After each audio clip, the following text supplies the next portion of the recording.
Hey, tonight we slip into a time before cities sparkled with light and satellites scribbled across the sky. It's dark, not quiet somewhere, a donkey brays like it's telling off the moon, and campfires crackle from shepherd fields, miles from town. The stars above you, they're not just pretty, they're whispering things, tense things. A baby is about to be born, not just any baby, but that baby. You know the one, born into scandal, uncertainty, and a world knotted with empire and prophecy, revealing the little known.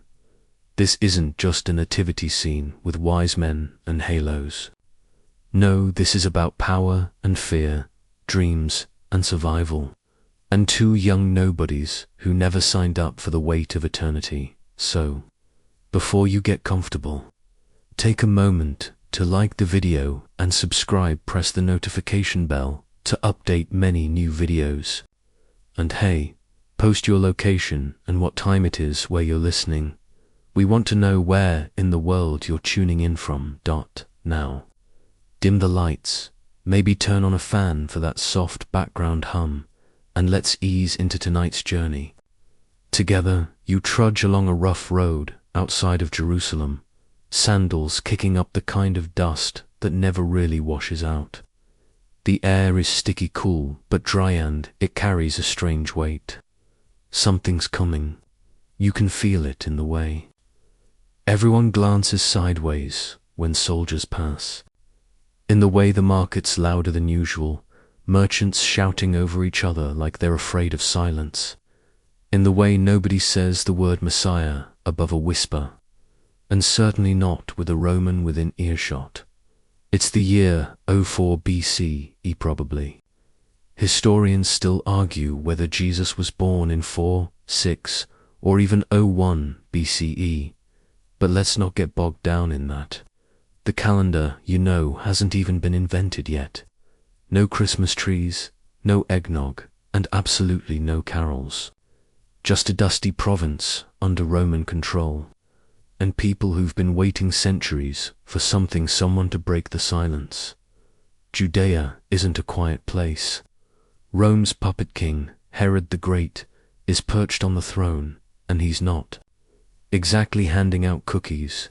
You pass one of his construction projects, massive temple renovation that looks impressive.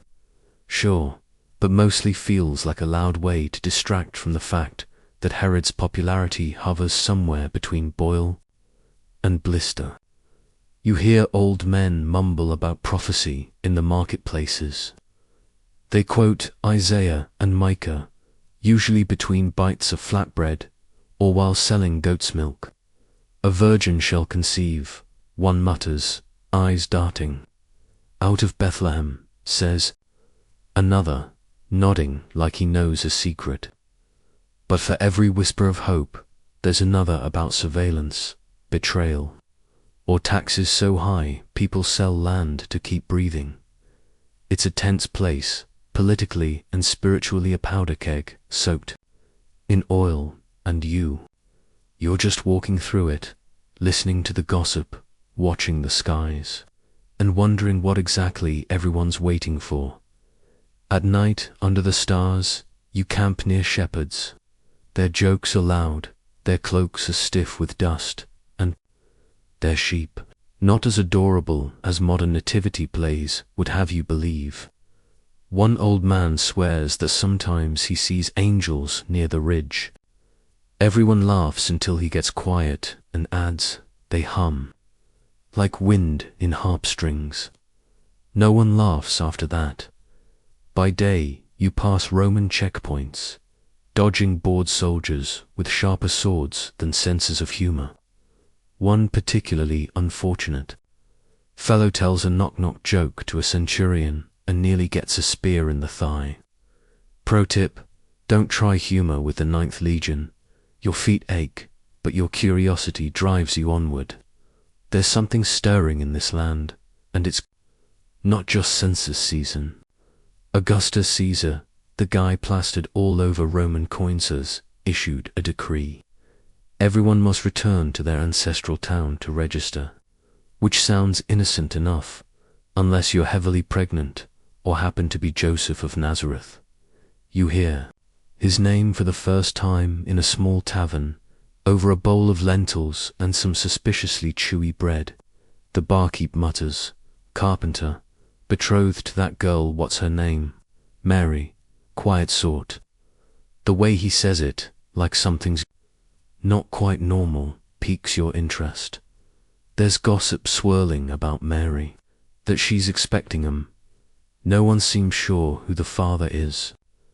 Joseph's still with her, that which earns him some side eyes, and more than one whispered, "Bless him."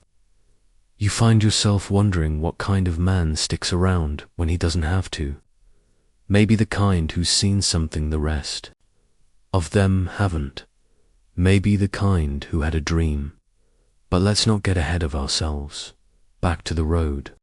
You climb a hill as the sun bleeds into the horizon, red and gold smearing across the sky like a spilled goblet of wine. Somewhere in the distance, you hear temple trumpets, sharp and clear. A reminder that even now, people are still waiting for Rome to fall, for the prophecies to awaken, for the world to be turned upside down. And you walking this ancient path, your cloak tugged by a rising wind yaw, starting to think that wait might be over. Oh. One last fun tidbit before you curl deeper under your blanket. Did you know some Roman women used crocodile dung as a cosmetic base? Totally unrelated, but someone had to say it. You're welcome. You wake up with the scent of olive wood smoke in your nose and sand in your teeth. The morning in Nazareth is crisped just enough chill to make you hesitate before pulling back the blanket. Chickens argue loudly outside a small home nearby, and a woman is already sweeping the threshold. Her name is Mary, and she has no idea how strange her day is about to get. She's young, barely into her teens by modern standards, though no one here would blink at her already being betrothed. Her life is structured around routines. Rise at dawn, fetch water, grind grain, tend goats if needed, dodge younger siblings, maybe whisper a joke to her cousin before chores snap her back to reality. Mary's world is small, but it's full scented with flour and sun-warmed stone, loud with laughter and the clang of metal tools from the carpenter's shed. You follow her to the village well. It's a communal space, echoing with chatter and side-eyes. Today, Mary is quiet. She's been that way for weeks. Since the engagement to Joseph, something in her has deepened a stillness behind her eyes, like she's hearing music no one else can. She returns home, hoisting the clay jug with practiced ease, her arms strong in a way people underestimate.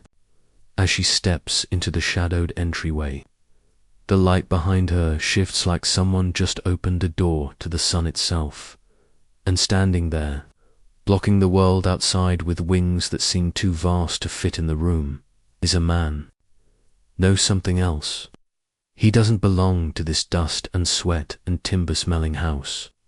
He's dressed in brilliance, his robe glinting like woven lightning, and his face is calm in a way that makes your heart clench. He doesn't say hello. Angels aren't known for small talk. He says, "Greetings, favored one. The Lord is with you," which, if we're being honest, is kind of a terrifying thing to hear before lunch. Mary freezes, her pulse kicks into a gallop, and you can practically see the thoughts cartwheeling behind her eyes. Is this real? Am I dreaming? Did someone spike the goat cheese? Gabriel waits. He's not rushing her. Just standing there in the silence, he's cracked wide open. "You will conceive," he says, "and give birth to a son. You are to call him Jesus. He will be great and will be called the Son of the Most High." Boom. No easing in. No pamphlet. Just cosmic destiny, delivered like a neighbor asking to borrow a cup of flour. Mary opens her mouth, closes it, opens it again. How can this be, she finally asks, since I am a virgin? Valid question. Now here's where things get even more reality-bending. Gabriel explains not with biology, but with mystery. The Holy Spirit will come upon you, he says, and the power of the Most High will overshadow you. So the child to be born will be called Holy, the Son of God. You can practically feel the air shimmering. Mary isn't fainting. She's not even flinching. This girl's spine is made of cedar and quiet fire. Still, you can see her fingers trembling where they grip the water jug. Then Gabriel adds a little nudge. Even your cousin Elizabeth, who was said to be barren, is pregnant. Nothing is impossible with God. Fringe fact break. Some early texts and apocryphal traditions claim Mary was spinning thread for the temple curtain when Gabriel appeared. Historians still argue whether this was symbolic embroidery or actual historical detail, but either way, it adds a fun touch of irony, threading the veil that her son would one day tear in two. Mary nods slowly. Her lips part with the words, I am the servant of the Lord. May it be to me as you have said. The light swells, then vanishes. Gabriel is gone, like he was never there. The room dims. The chicken outside resumes its overly dramatic screaming. But everything has changed. You follow Mary as she stumbles out the door, eyes wide, jug forgotten. She doesn't tell anyone at first. Would you? Later that night, she lies awake, hands on her stomach, as if expecting something to start glowing. The wind whispers through the shutters, and a dog barks somewhere in the distance. Her heart pounds, not from fear, but from awe. She has just said yes to a story bigger than anything she could have imagined, and she said it without knowing the ending. You get up and pace outside with her, watching the stars wheel overhead. Somewhere out there, wise men are already watching those same stars. Somewhere, Rome flexes its empire-heavy muscles. But here, in this tiny town, a girl has been chosen, not for wealth or influence or royal lineage, just for willingness. And no, she doesn't tell Joseph immediately. She wants to. She almost does 3 times during supper, once while he's fixing a stool leg, once more when he walks her home and their hands brush. But the words snag in her throat like thorns. Tomorrow, she'll go to visit Elizabeth. She needs to see if it's true. If the angel wasn't just a hallucination caused by bad lentils. But tonight, she waits, prays, wonders, and you can't sleep either. The quiet feels electric, like the earth is holding its breath. You lie back in the grass, eyes on the stars, and wonder what would have happened if she'd said no, did. You know, Nazareth was considered such a backwater that later someone literally asked, can anything good come out of Nazareth, the ancient version of your least favorite rest stop town? But tonight, something miraculous has begun here, not with trumpets or king's butt, with a girl, a jug of water, and a yes whispered into eternity. You walk the quiet path beside Mary the next morning, her sandals kicking up puffs of dust that float like ghosts in the early light. She hasn't spoken much. Her lips move occasionally silent rehearsals of what she might tell Joseph, her parents, or Elizabeth, none of which land smoothly. There's a tension in her, like a string drawn taut, vibrating just beneath the surface. She's not glowing, she's not floating. She's just a girl with a secret that could get her killed. Remember, this is 1st century Judea. Virgin pregnancies aren't trending on scrolls, and Nazareth isn't exactly famous for its progressive thinking.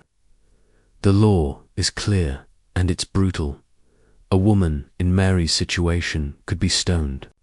Yet here she walks, shoulders squared, holding onto something more fragile and more powerful than fear-hope. But now the focus shifts a few doors down, where Joseph the carpenter is sanding a beam until it gleams like honey. His hands are strong and splinter-scarred, the kind of hands that fix things, build things. But there's nothing in his toolkit for what's coming. He notices Mary's quietness. Her hands hover near her belly. Her eyes hold a knowledge he doesn't understand. And then when she finally speaks to him, in halting phrases and half pauses, it happens. The world tilts. "I'm pregnant," she says.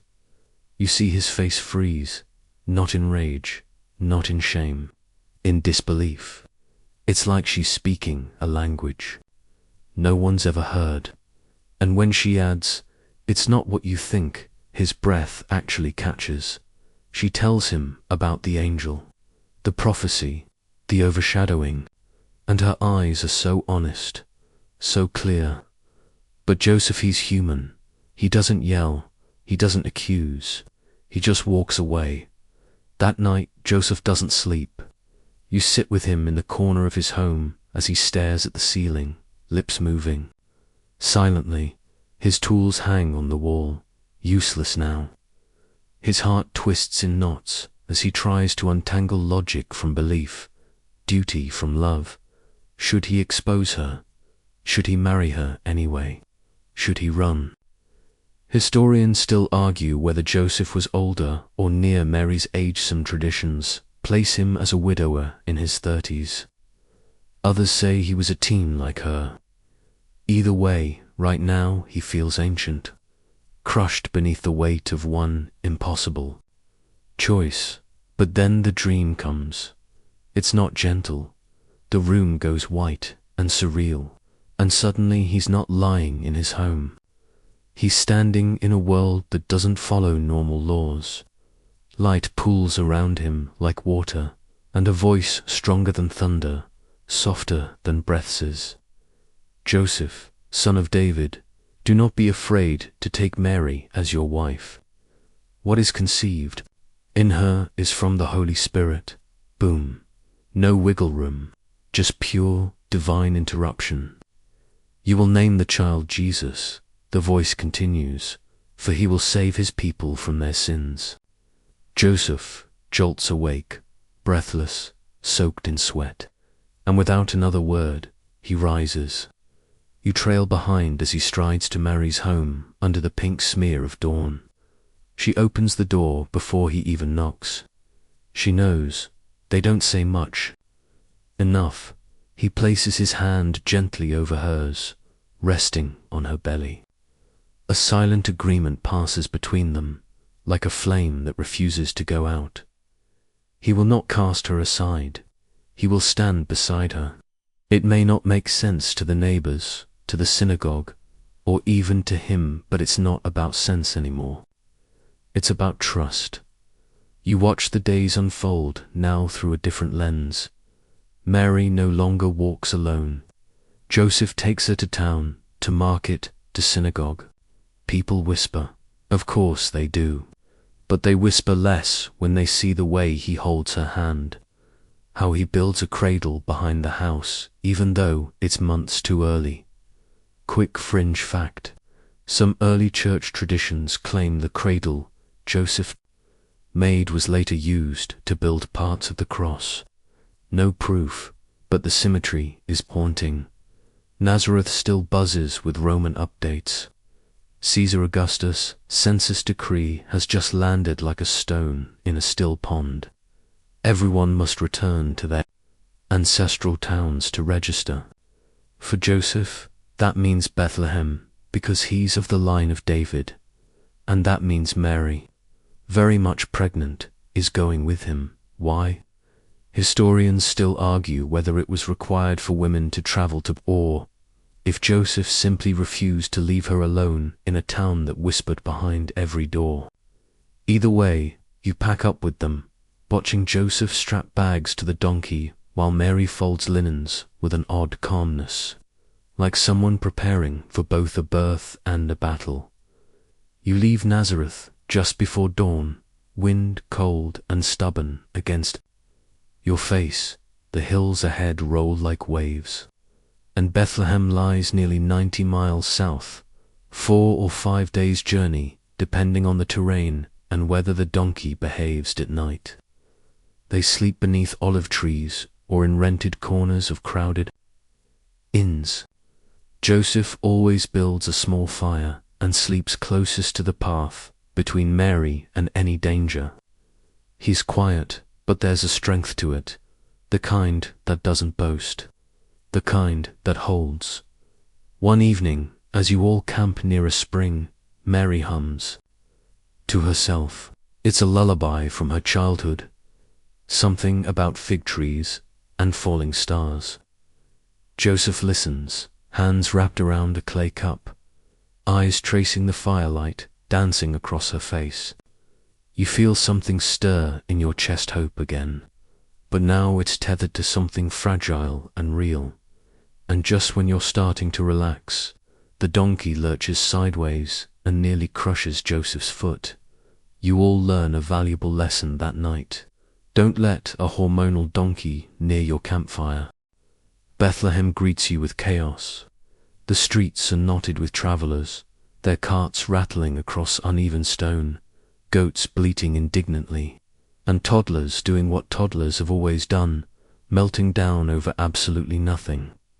The air smells like cooked dates, donkey sweat, and someone's very questionable idea of perfume. You and the couple edge into the city, threading through crowds that have also come to register for the census. Everyone's tired, everyone's cranky. You pass a man yelling at a Roman scribe, a woman bartering desperately for one last flatbread, and a boy trying to ride his cousin like a horse. Ah, bureaucracy at its finest. Joseph walks steadily, but you can see him glance at Mary every few steps. She hasn't said much since sunrise, and now she's doing that thing pregnant people do, trying to hide how much pain they're in because they don't want to cause panic. Spoiler, it's not working. She's gripping the saddle horn with both hands, her knuckles white, and there's sweat shining at her temple despite the evening chill. The city hums around you, oblivious to the fact that the woman carrying history is about to go into labor. Joseph knocks on the first inn door. You wait, hopeful. A grumpy man peeks out and shakes his head before Joseph even finishes the sentence. Full. Slam. Next door. A weary woman leans out, glances at Mary's stomach, looks apologetic, but still shakes her head. I'd make room, she whispers, but there is no room. Slam. You try 6 more places, 7. Each time the same tired faces. Quick refusals, doors that seem to close just a little harder than they need to. Did you know historians still argue whether the Greek word often translated as in Cataluma actually meant guest room, not a commercial hotel, which could mean Joseph was turned away from family. That hurts. You finally wind up at a larger structure on the edge of town. A stable is carved into the hillside behind it, half cave, half lean-to. It smells like hay, manure, and something musty that defies classification. But it's dry, it's dark, and for tonight, it's the best you're going to get. Joseph helps Mary down from the donkey. She's breathing in short, controlled bursts now, her eyes wide. You've never seen anyone so brave and so terrified at once. Joseph spreads his cloak on the straw-covered ground, his hands trembling only slightly. And then, because babies don't care about timing or census decrees, labor begins. Let's just say, this is not the sanitized version you get in plastic. Nativity sets. Mary groans low in her throat, sweat beads on her lip. Joseph fetches water, wipes her brow, whispers encouragement that's half prayer, half panic. There's no midwife, no nurse, Just two kids and one ancient plan roaring into motion. You press back against the wall, giving them space as the minutes blur into hours. Finally, finally, cry slices through the night. Not the cry of anguish or chaos, but something clean, a newborn's first protest. Joseph catches the child, eyes wide, hands shaking. He holds him like he might break, then looks at Mary, who is smiling through tears, utterly spent but radiant. They wrap the baby in strips of cloth swaddling, a tradition that's as much about warmth as it is about protection.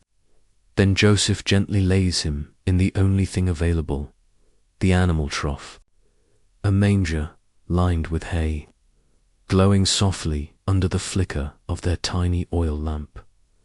Jesus Yeshua, the name tastes like mystery and morning air. You sit back, dazed. There it is, the moment the world changes. But there's no fanfare, no trumpets, just animals shifting in their sleep, the baby fussing as Mary hums softly, and Joseph staring at him like he can't believe he's real. You'd expect the earth to shake or something, right? But no, history often begins in silence. Now here's your quirky detail for the night. Some early Christian legends claim the animals in the stable bowed to Jesus at birth. One even says the ox and donkey sang. Historians don't buy it, but the image, pretty adorable. Outside Bethlehem sleeps, unaware. Most of the city would never recognize the couple again, even if they passed on the street tomorrow. But you will. You've seen the birth of something more than a child. You've seen the beginning of a story that will ripple across centuries. Joseph is holding Jesus now, whispering to him in a mix of Hebrew and hope. Mary rests, eyes fluttering, one hand always stretched toward the manger, as if tethered by instinct alone. You step outside for air. The sky is absurdly clear, and one star just one ease, brighter than the rest. It hangs there like a signal flare.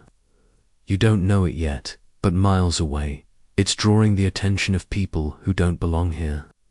People in silk, not sandals, but for now, it's quiet.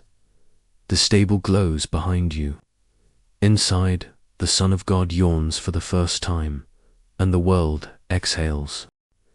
You wake before dawn to the rustle of straw and the smell of damp earth mixed with milk and something vaguely resembling wet camel. The manger is quiet, save for the gentle snuffling of animals and the faint coos of the baby sleeping among the hay. Mary lies curled nearby, her eyes fluttering beneath her lids as though she's still running through the dream she fell into.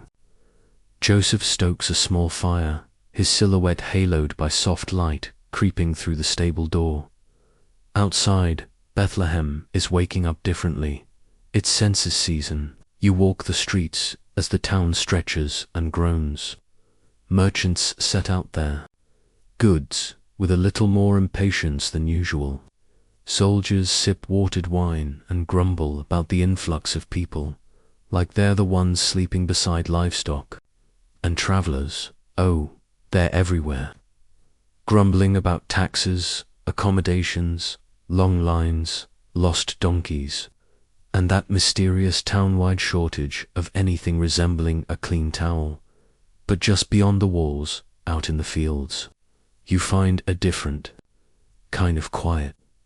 The shepherds are waking too, but not for forms or fees. They've been up all night anyway, taking turns watching over their flocks under a sky that keeps winking at them. You join one of the shepherd group's gruff men wrapped in cloaks that smell like fire and sheep. They're huddled around embers, telling exaggerated stories about wolf encounters and bandits, and the one time Yitzhak swears a goat climbed a tree. Spoiler, it didn't. Then it happens. It's not a crack of thunder or a trumpet blast. It's light, a wall of it, It punches through the darkness without warning, brighter than flame, colder than lightning. One moment you're half asleep by a fire, the next you're flat on your back, blinking at something that does not obey the laws of nature. The shepherds scramble, yelling, tripping over cloaks, dropping staffs. One of them, probably the same guy who told the tree goat story, to hide behind a boulder that's clearly way too small for his bulk, hovering in the middle of it all, glowing like he belongs to another universe entirely, is an angel. A real one this time. Not a dream, not a hallucination, and definitely not here for small talk. The angel says, "Do not be afraid." Classic opener, really, considering everyone is afraid. One shepherd is making a whimpering noise that honestly sounds like a distressed duck. "I bring you good news," the angel continues. "News of great joy that will be for all people." You lean forward, because now even the sheep have stopped bleating. The night feels taut with something holy. To you is born this day in the city of David a Savior, who is Christ the Lord. Boom, there it is. No riddles, no vague illusions, just a cosmic birth announcement, dropped right on a bunch of dirt-covered night shift shepherds who didn't even finish their tea. The angel's voice is like music and thunder wrapped together. It doesn't sound like language, it is language. Pure meaning that fills you up from the inside out. He adds, "This will be a sign to you. You will find a baby wrapped in cloth and lying in a manger." Wait, that's it. No golden bassinet, no holy glow. Just a baby, in a feed trough, with some blankets, and then because apparently one angel wasn't enough to shatter your reality, the sky erupts. You blink upward and there are hundreds, thousands, maybe more. A multitude of the heavenly host, like stars, come down to dance. They fill the air like a tidal wave of light and sound. They shout, sing in unison, "Glory to God in the highest heaven, and on earth peace among those with whom he is pleased." It's a concert without instruments, a battlefield without blood, a declaration made not to emperors or kings, but to shepherds and sheep and you. You realize, as your breath catches and your skin prickles, this is the moment the veil between worlds thins. Heaven isn't a place far away anymore. It's right here, loud, bright, immediate. Then, just as quickly as they appeared, the angels vanish. The sky returns to normal, to normal. Stars blink as if nothing happened. The fire crackles. Someone coughs. The stunned silence lasts 5 full heartbeats before one shepherd stands up and says, "Well, we're going." You follow them because of course you do. They don't walk. They run. Through fields and dry riverbeds, over stones and under branches, their feet pounding the earth with urgency. They don't stop to ask directions. They don't hesitate. Somehow, they know where to go. The stable looks the same. Quiet, nothing glowing. You'd think there'd be a neon halo by now, but inside, Mary looks up with that same calm, steady expression. Joseph steps slightly in front, protective, uncertain. Then he sees their faces, these rough men, these shepherds with grass in their hair and stars still in their eyes, and he understands. The shepherds kneel, slowly, clumsily. A few whisper something under their breath, blessings, maybe. Prayers. They look at the baby with awe that feels too big for such a small room. You can feel the weight of their moment sinking into history, even if they don't know it yet. And then one of the younger shepherds, barely old enough to grow a beard, leans close and whispers, "He doesn't look like a king." Another answers, "No, but he feels like one." Quirky fact for your pillow tonight. In some Eastern Christian traditions, shepherds were believed to have brought lambs as gifts, literal lambs foreshadowing the sacrifice to come. Lamb of God, anyone? Outside, the dawn finally rises, soft and golden. The shepherds stumble out into it, changed men. Their faces are lit with something more than sunlight. One of them laughs a short, stunned bark of joy, and you realize it's the first real laugh you've heard all night. They begin telling everyone. The streets of Bethlehem stir with whispers, half-believing murmurs. Some laugh, some scoff. Others pause, hand on heart, eyes toward the strange, steady star still pulsing over the town. You lean against the stable door and glance back at Mary. She's watching the sky through a crack in the wood, her child sleeping soundly beside her, and the wonder is only just beginning. You're still outside the stable, blinking against the sunrise that stains the sky peach and rose, wondering how Bethlehem can feel so normal when nothing about last night was normal. Pigeons flap off rooftops. A child somewhere wails because someone ate his fig. A Roman patrol clanks down the street like an overfunded parade no one asked for, and yet the stable still hums with that invisible frequency you can't shake. The one that hums, something has changed. You follow Joseph as he steps into the streets. He's tired beyond tired, but there's no time for rest. The census officials have set up in a wide square near the center of town, flanked by scrolls, wax tablets, and guards who look like they lost a bet. Joseph must register. The law doesn't care if you're now the adoptive father of the Son of God. You wait in line for Rome just like everyone else. You blend into the crowd, listening.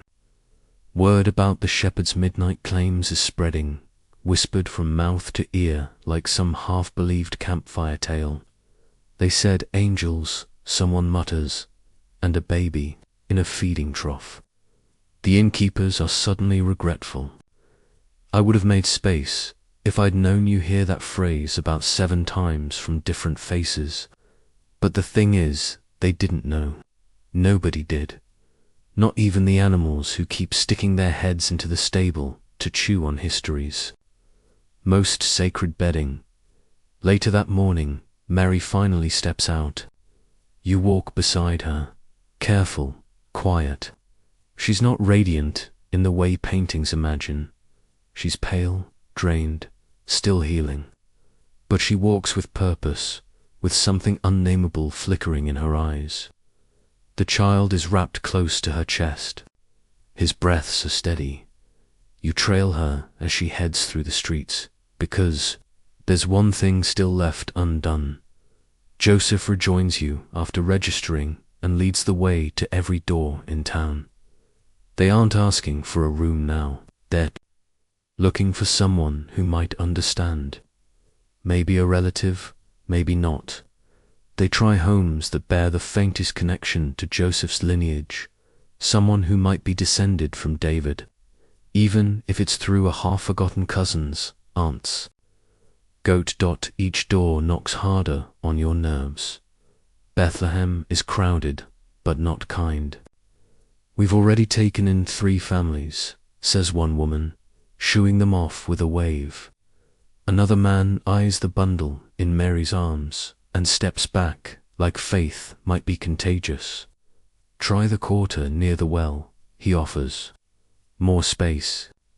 There you all shuffle on. Did you know? In those days, Jewish homes often had a front room for guests, and the family's animals stayed in a lower level at night. Historians still argue whether Jesus was born in a literal stable or just the lower room of a cramped family home. Either way, it wasn't a place you'd want to deliver a child. Finally, a tired woman in her 40s opens a door and pauses. She stares at Mary, at Joseph, at the child. Something softens. I can make space in the back, she says. Not perfect, but warmer than the cave. You step into a room where woven mats cover the floor and the smell of lentils floats from a nearby pot. You can breathe again. The woman doesn't ask questions. She doesn't need to. Sometimes the right people know exactly what not to say. Over the next day, word continues to seep through the city. Shepherds are still talking. Joseph's distant relatives begin to show up, curious but cautious. One of them brings figs, another swaddling cloth. And suddenly, people are starting to look at Mary and Joseph not like cautionary tales, but like questions. A few whisper Messiah, most just say strange. And then there's the animals, because it turns out animals have zero respect for holy privacy. The woman who took you in also owns a stubborn cow that keeps wandering into the back room where Jesus sleeps. Joseph tries to block it with a bench, but the cow somehow pushes it aside each time like she's got divine clearance.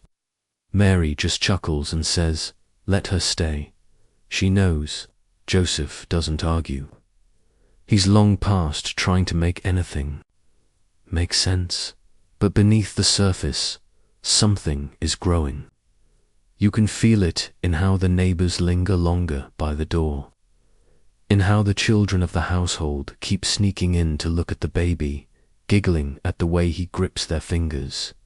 You're in the quiet before the ripple, the part of the story where the water seems still, but deep below, everything is shifting, and now it's about to spread farther than Bethlehem, because across town, an elderly priest, one who thought his prophecy days were behind him, has heard the whispers. He's preparing to visit the temple soon, and he's polishing a story he's waited a lifetime to tell. But you'll get there first. One more oddity. Did you know Bethlehem means house of bread? And Jesus, later in life, called himself the bread of life. Poetic foreshadowing or divine branding? Scholars still toss that one back and forth like a theological ping-pong match. Back at the house, Mary finally rests. Her head leans against Joseph's shoulder as she dozes. Joseph stays awake, one hand resting lightly on Jesus' back, feeling each breath like a promise he's somehow allowed to touch. And you lie back on the mat, staring at the wood-beamed ceiling, listening to the faint night breeze ruffle the cloth at the window outside. Bethlehem murmurs and moves, unaware that its most overlooked residents have become the eye of history's storm. By morning, you're already sweating under your cloak, though the sun has only just begun its slow climb. Bethlehem stirs with its usual clatter merchants shouting, children chasing chickens like they owe them money, and the dull clang of Roman soldiers practicing boredom by thumping their spears against stone. But inside the quiet of the back room, something else stirs. Mary shifts beneath the woven blanket, her eyes half-lidded but alert. The baby stirs beside her, his face scrunching, like he's about to complain about something serious like air temperature or the general state of humanity. Joseph is already up, whittling something near the fire. A small toy animal, maybe a donkey. His hands move without thinking, steady and sure, even though you can tell he didn't sleep. Today feels different. There's no thunderclap, no angel chorus, just a rising urgency in the room, like the moment before rain when the sky holds its breath. Mary senses it too. She folds the swaddling cloth with deliberate care and whispers, "He's ready." Joseph looks up and nods.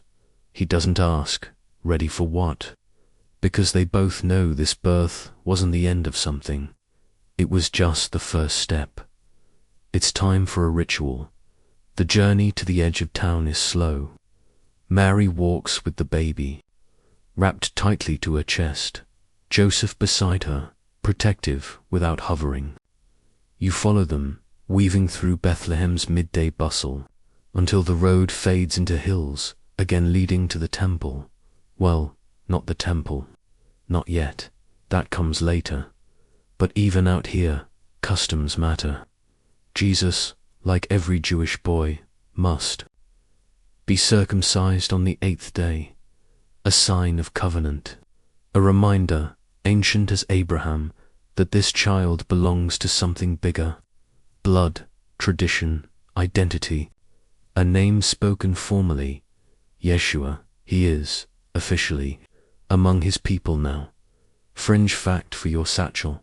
According to some obscure traditions, the knife used for this ritual was made of flint, not metal, because even back then, some people preferred organic everything. Hipster prophet vibes. The priest who performs the rite is old, eyes milky but hands steady. He mutters the blessing with practiced rhythm, unaware, at least on the surface, that the one he holds is the child of prophecy. But as he lifts the baby, a strange look flickers across his face, just for a second, like he heard a chord from a song he hasn't heard in decades. Then it's gone. He nods and returns Jesus to Mary without a word. You return to the house with them, silent. The mood has shifted. Something final passed with the rite, like a lock clicking into place. Time skips forward, 40 days later, and it's time for another ritual. Mary is required to go to the temple in Jerusalem for purification after childbirth. Tradition rooted in Leviticus and cultural expectations. You don't question it, neither does she. She gathers her offering to small birds, not a lamb, not gold, just doves, because that's what poor families brought. That's what was allowed. God made space even for the humble, even for the dusty and sleep-dash deprived. You walk to Jerusalem with them. It's a journey uphill, both ways. That's not a joke. Jerusalem literally sits atop the Judean hills. Every step feels like a climb into something ancient. The temple looms like a ship made of stone, dazzling white against the sun. Renovations are ongoing, but the grandeur is undeniable. Pilgrims and priests swarm its courts like ants over honey. Smoke from sacrifices coils into the air, mingling with prayers in half a dozen languages. Mary and Joseph keep their heads low. They're nobody's here. Background noise, faces in the crowd, and then something extraordinary happens. An old man is waiting, has been waiting. His name is Simeon. You watch him pace near the temple steps, his robes worn thin, his hands trembling not with age, but with anticipation. He's been promised by the Spirit, by some strange inner certainty that he won't die until he sees the Messiah today. He stops, turns, looks straight at Mary, and his eyes blaze. He moves quickly, faster than a man his age should. Mary tenses as he approaches, but he only holds out his arms. With surprising grace, she lets him take the baby. He cradles Jesus as if he were made of light, and then he sings, not with a harp or a melody, but with words so soaked in peace it makes your bones ache. Now, Lord, you may dismiss your servant in peace, for my eyes have seen your salvation. The crowd pauses. People turn. Simeon continues, eyes never leaving the child. A light for revelation to the Gentiles, and for glory to your people Israel. You feel it, the hush, the awe, the weight of something eternal balanced and wrinkled. Arms. Then he turns to Mary. His voice drops. This child is destined for the rising and falling of many, and a sword will pierce your own soul too. The words chill the air. Mary nods, slowly. She doesn't flinch. but you see her shoulders shift just slightly as if she's adjusting to a burden she'll carry forever. Before you can ask what that meant, another figure steps from the shadows. A woman prophetess, 80-4 years old, and still full of fire. Her name is Anna. She lives here has for decades. Fasted, prayed, waited, and now she sees. She claps her hands, laughs out loud, and begins proclaiming to anyone who will listen, this child, this is the one we've waited for. You expect someone to laugh or arrest her, but no one does.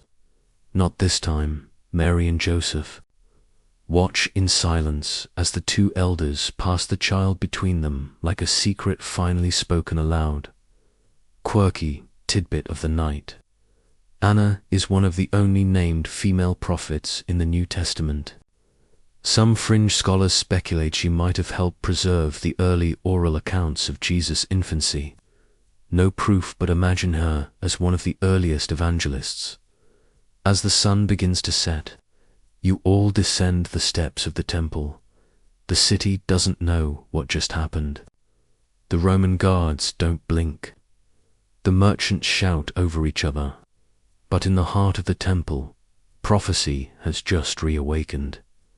You walk behind Mary and Joseph as they head back to Bethlehem. Holding the child close, the words of Simeon and Anna echoing softly in your ears like music you know you'll never forget. And in the shadows of nearby alleys, unseen and silent, eyes are watching. Curious eyes, dangerous ones. Bethlehem is quieter now. The census crowds have thinned, and you can finally walk down the streets without tripping over a disgruntled goat or a toddler wielding a wooden spoon like it's a weapon.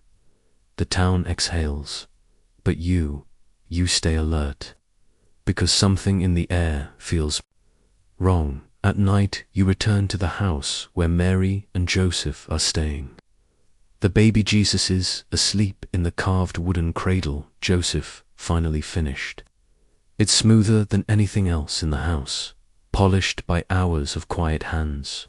Mary hums under her breath as she tidies linens. She looks older, not in age, but in depth, as if carrying God has aged her in a way no calendar could measure.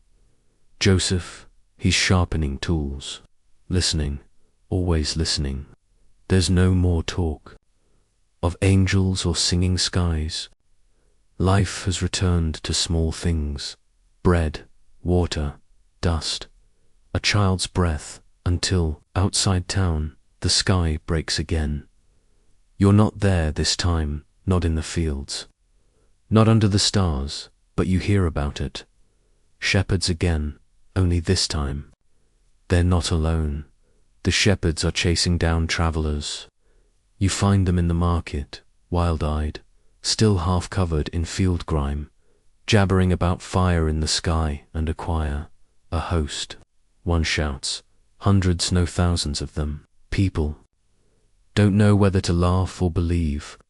One potter mutters, must have been fermented figs.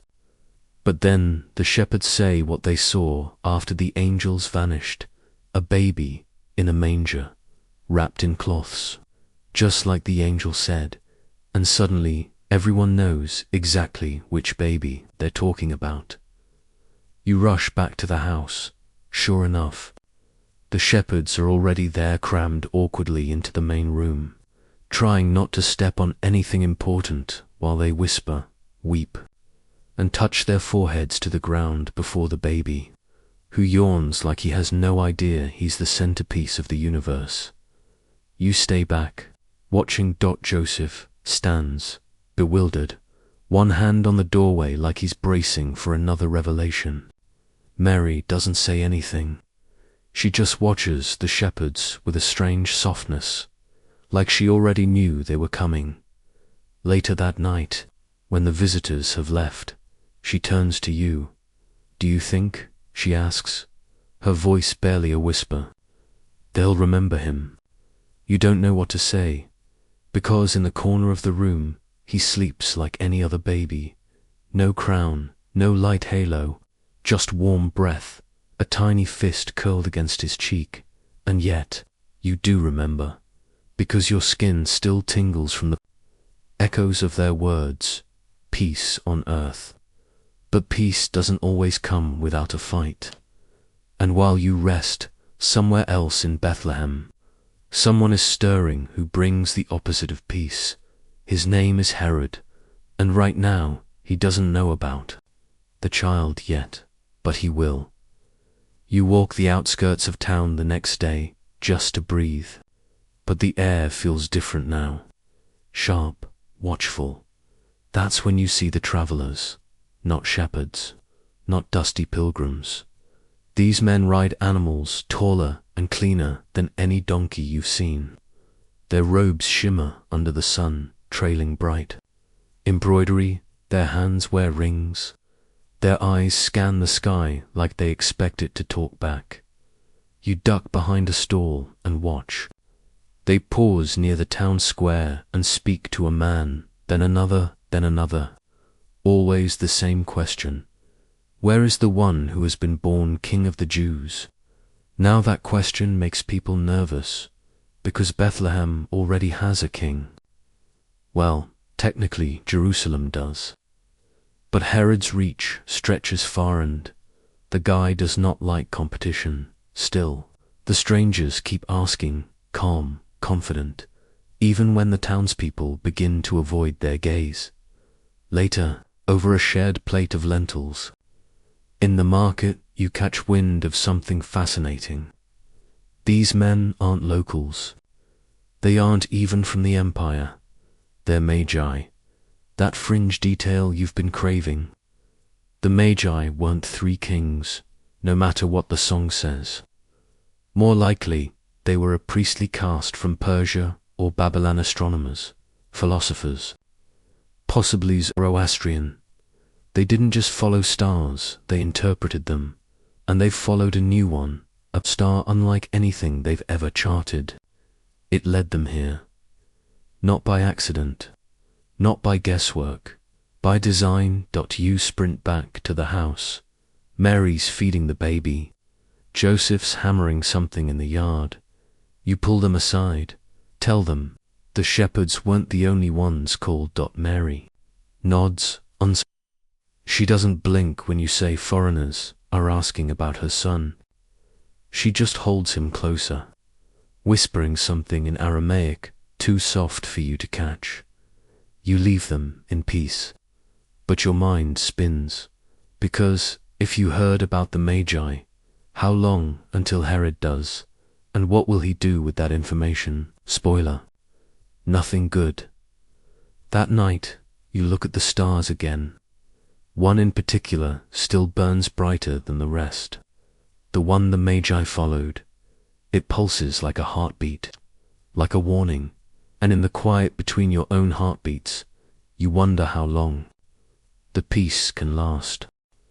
You don't know exactly when the silence ends. Maybe it's the moment the sandaled feet hit the outskirts of Jerusalem.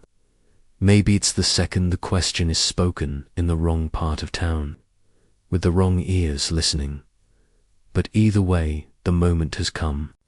You're standing in the upper district of the city, watching the Magi dismount from their tall, slow-moving camels. Their robes shimmer under the midday sun, and their faces bear the look of men who've traveled far, but not without purpose. They head straight for the palace, because that's where kings are, right? Herod's palace isn't subtle.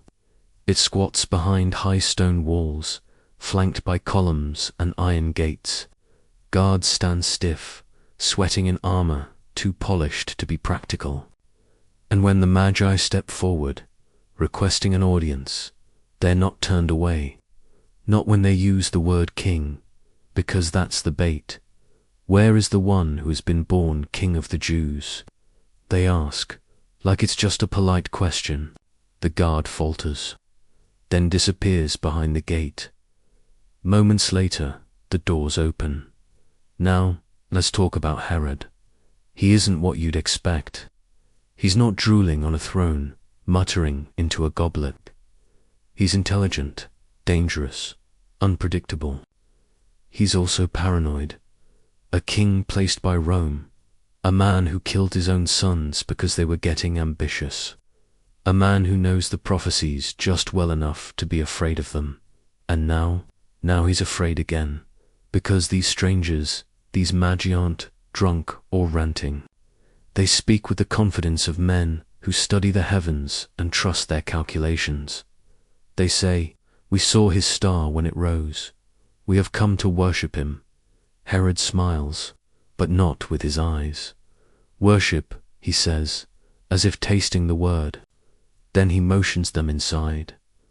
You walk with them through hallways that smell of incense and tension. The Magi are led into a private chamber where Herod leans forward, hands steepled. He doesn't show anger. Not yet. He asks, "When exactly did the star appear?" They answer. He nods. He calls in scribes and priests, religious men who know the scrolls backward and forward. You watch them pore over parchment, muttering phrases from the prophet Micah. In Bethlehem, one of them confirms at last, "The child must be born in Bethlehem." Herod smiles again, this time wider. He turns to the Magi. "Go," he says smoothly, "search carefully for the child, and when you find him, report back to me, so that I too may go and worship him." Sure, Herod, sure. You follow the Magi back into the street. One glances at the other, and though no words are exchanged, something is clear. They don't believe him, not for a second. But they say nothing. They just remount, bow slightly, and ride south. Night falls as you return with them. Bethlehem lies still under the stars, unaware of what just shifted. And then there it is.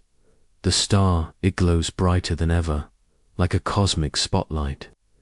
You hear one of the Magi whisper, "It's moving," and it is. Not in circles, not across constellations. It moves, slowly, deliberately until it hovers over a certain house. Not a palace, not a temple, just a home with a baby inside. You step off your camel and follow them in. Mary is there, seated on the floor.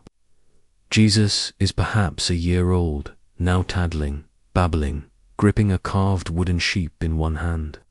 He looks up as the strangers enter and tilts his head as if he recognizes them. Maybe he does. The Magi fall to their knees. Yes, their knees. They don't just nod politely or offer a gift and peace out. They bow low, their foreheads nearly touching the ground, and then they offer gifts, gold, got frankincense, myrrh. You see Mary's brow furrow gently. These aren't baby gifts. These are the gifts of kings, priests, morticians. You catch that? Gold for royalty, frankincense for worship, myrrh for burial. The gifts say what the words don't. This child is destined to rule, to be worshipped, and to die. Historians still argue whether there were really 3 Magibacas. The Bible never says 3. That's just based on the number of gifts. Some early Eastern traditions say there were 12. Others say they were named Melchior, Caspar, and Balthazar. But none of those details matter in this moment. What matters is what they felt. The presence, the weight in the air, the way even the floor seemed to hum when they bowed.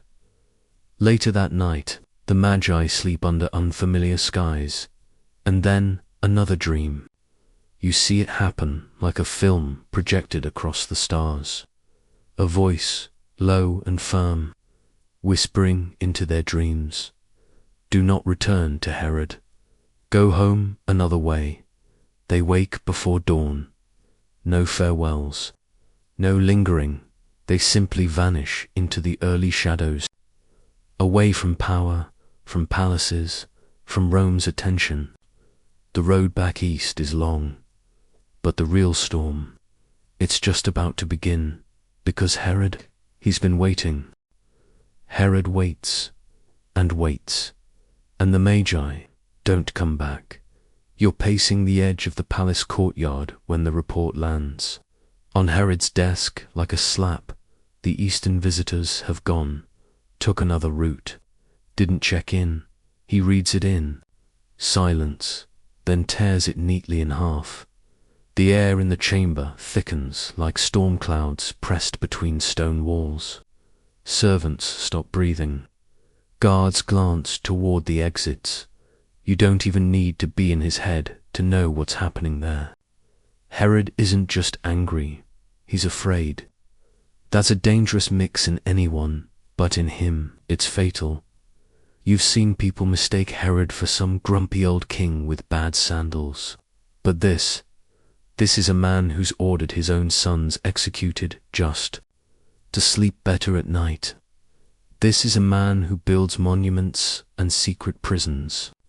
His paranoia is legendary.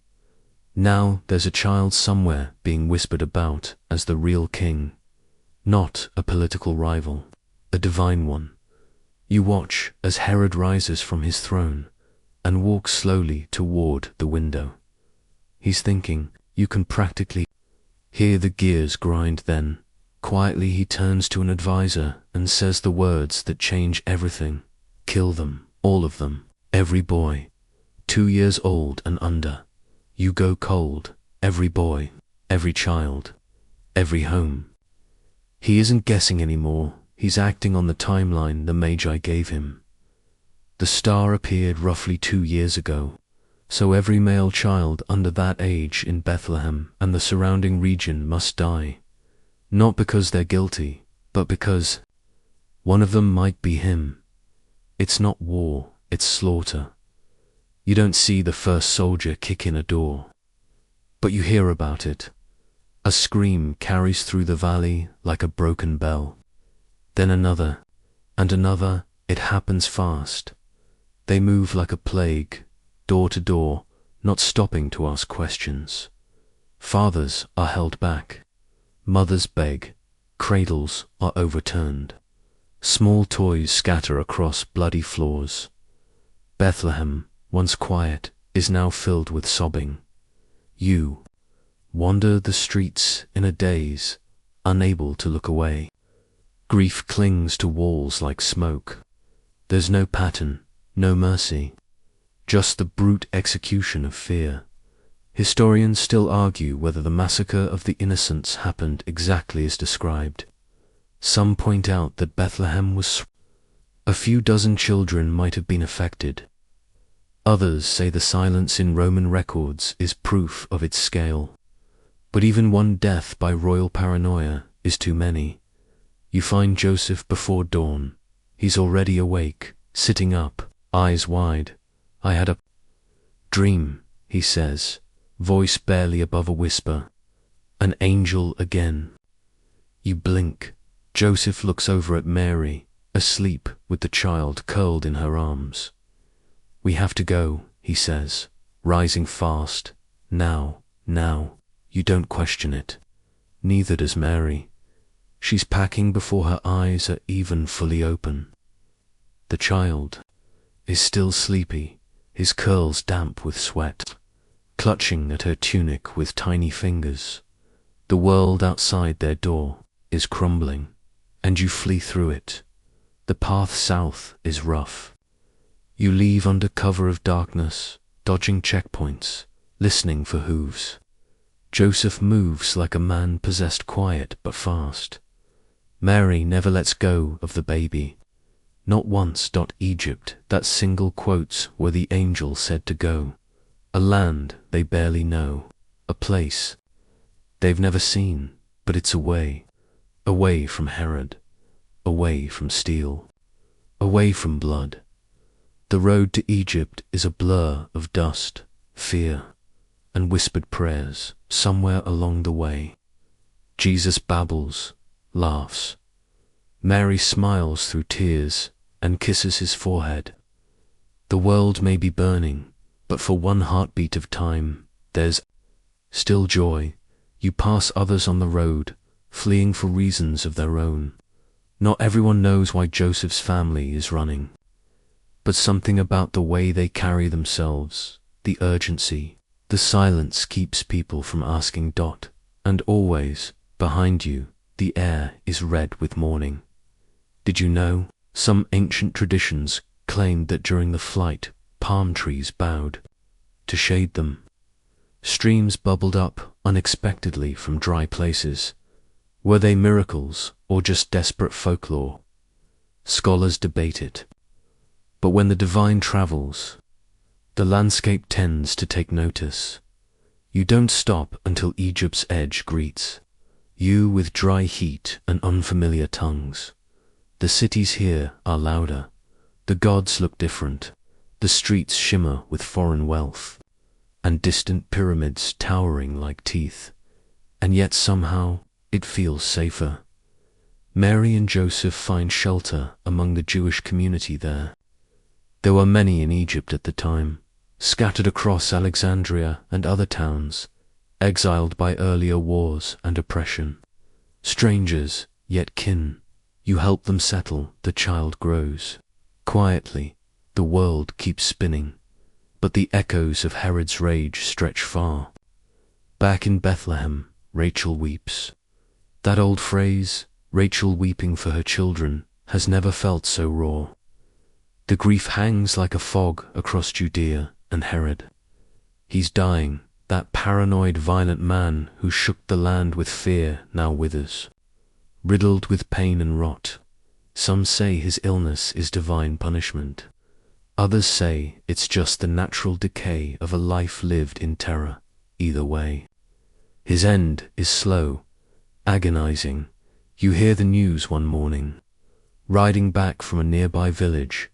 Herod is dead. Joseph hears it too. That night, another dream, another angel. It's safe now. Return to the land of Israel. You don't cheer. You don't leap with joy, because nothing is ever quite safe again. But it's time to go home, wherever that is now. The road home doesn't look the way you left it. Dust still clings to your sandals, but now it's Egyptian, dust drier, paler.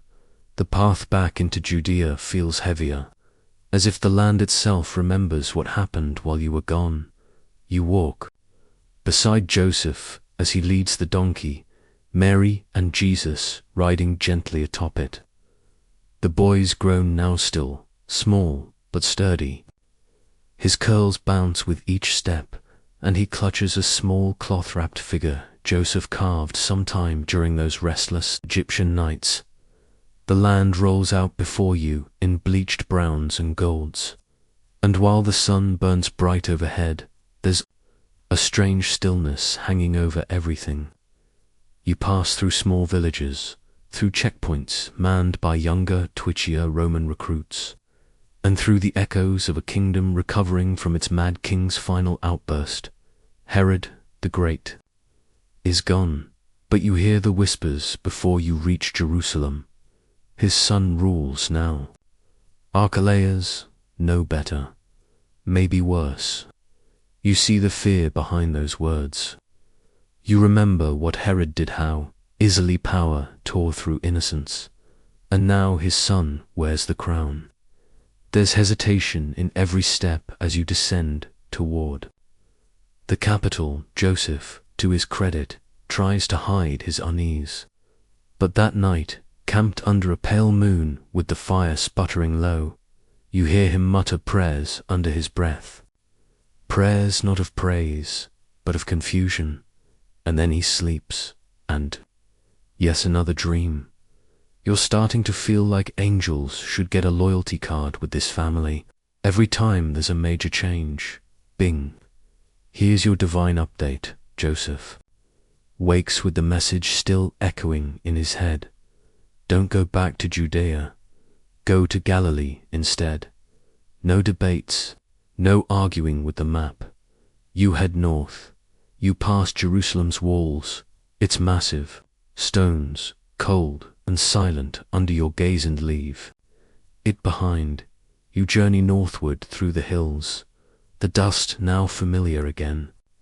The smells shift, the accents too. Galilean vowels are looser, lazier. You hear goats before you see the town, the calls of children chasing each other through the rocks. Nazareth, you're back. Except, it doesn't feel quite like home, at least. Not at first. The streets are the same, short twisting alleys, open courtyards, rooftops patched with clay. But now, people look at the returning family like they're peering into an old mystery that's walked back into the sun. There's gossip, of course. Old tongues never stayed quiet long in small towns. That's Mary, someone murmurs.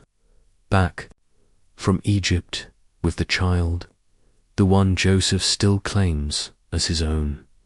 You hear it all. So does Joseph. So does Mary. They don't answer. Instead, they settle quietly back into life. Joseph rebuilds the shop with his own hands. Wood shavings pile beneath the door each morning. Soon he's making tables again, tools, yokes for oxen. Mary tends a garden, gathers water, sings to Jesus in Aramaic lullabies that sound like ancient rivers winding through stone. And Jesus, he explores, he runs down hills laughing, climbs fig trees with alarming confidence, and asks questions no other child his age asks. Once, you hear him ask Joseph, why does wood bend when it's wet? Joseph smiles, because it remembers. Being alive, Jesus just nods, like he already knew. Fringe tidbit time. Some early fringe traditions claimed that, even as a toddler, Jesus worked miracles turning clay birds into real ones, healing scraped knees with a touch.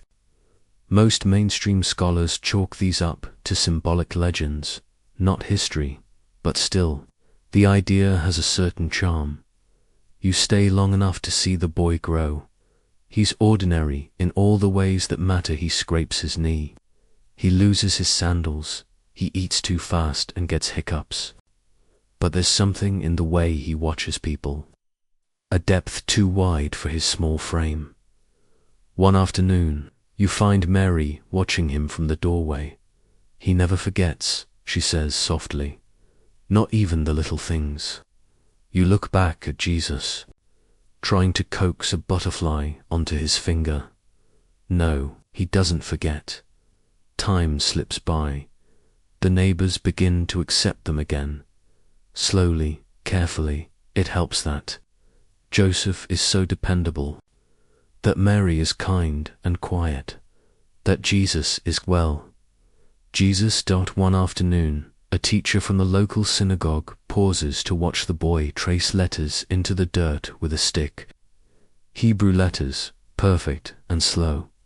How old is he? The teacher asks. Old. Enough, Joseph answers.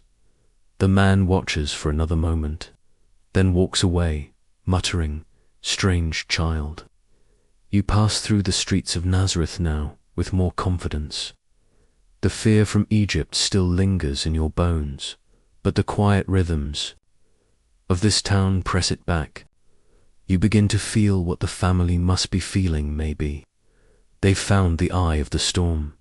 Historians still argue about how long the family stayed in Egypt, how old Jesus was when they returned, or even if the town they returned to was the same Nazareth known later.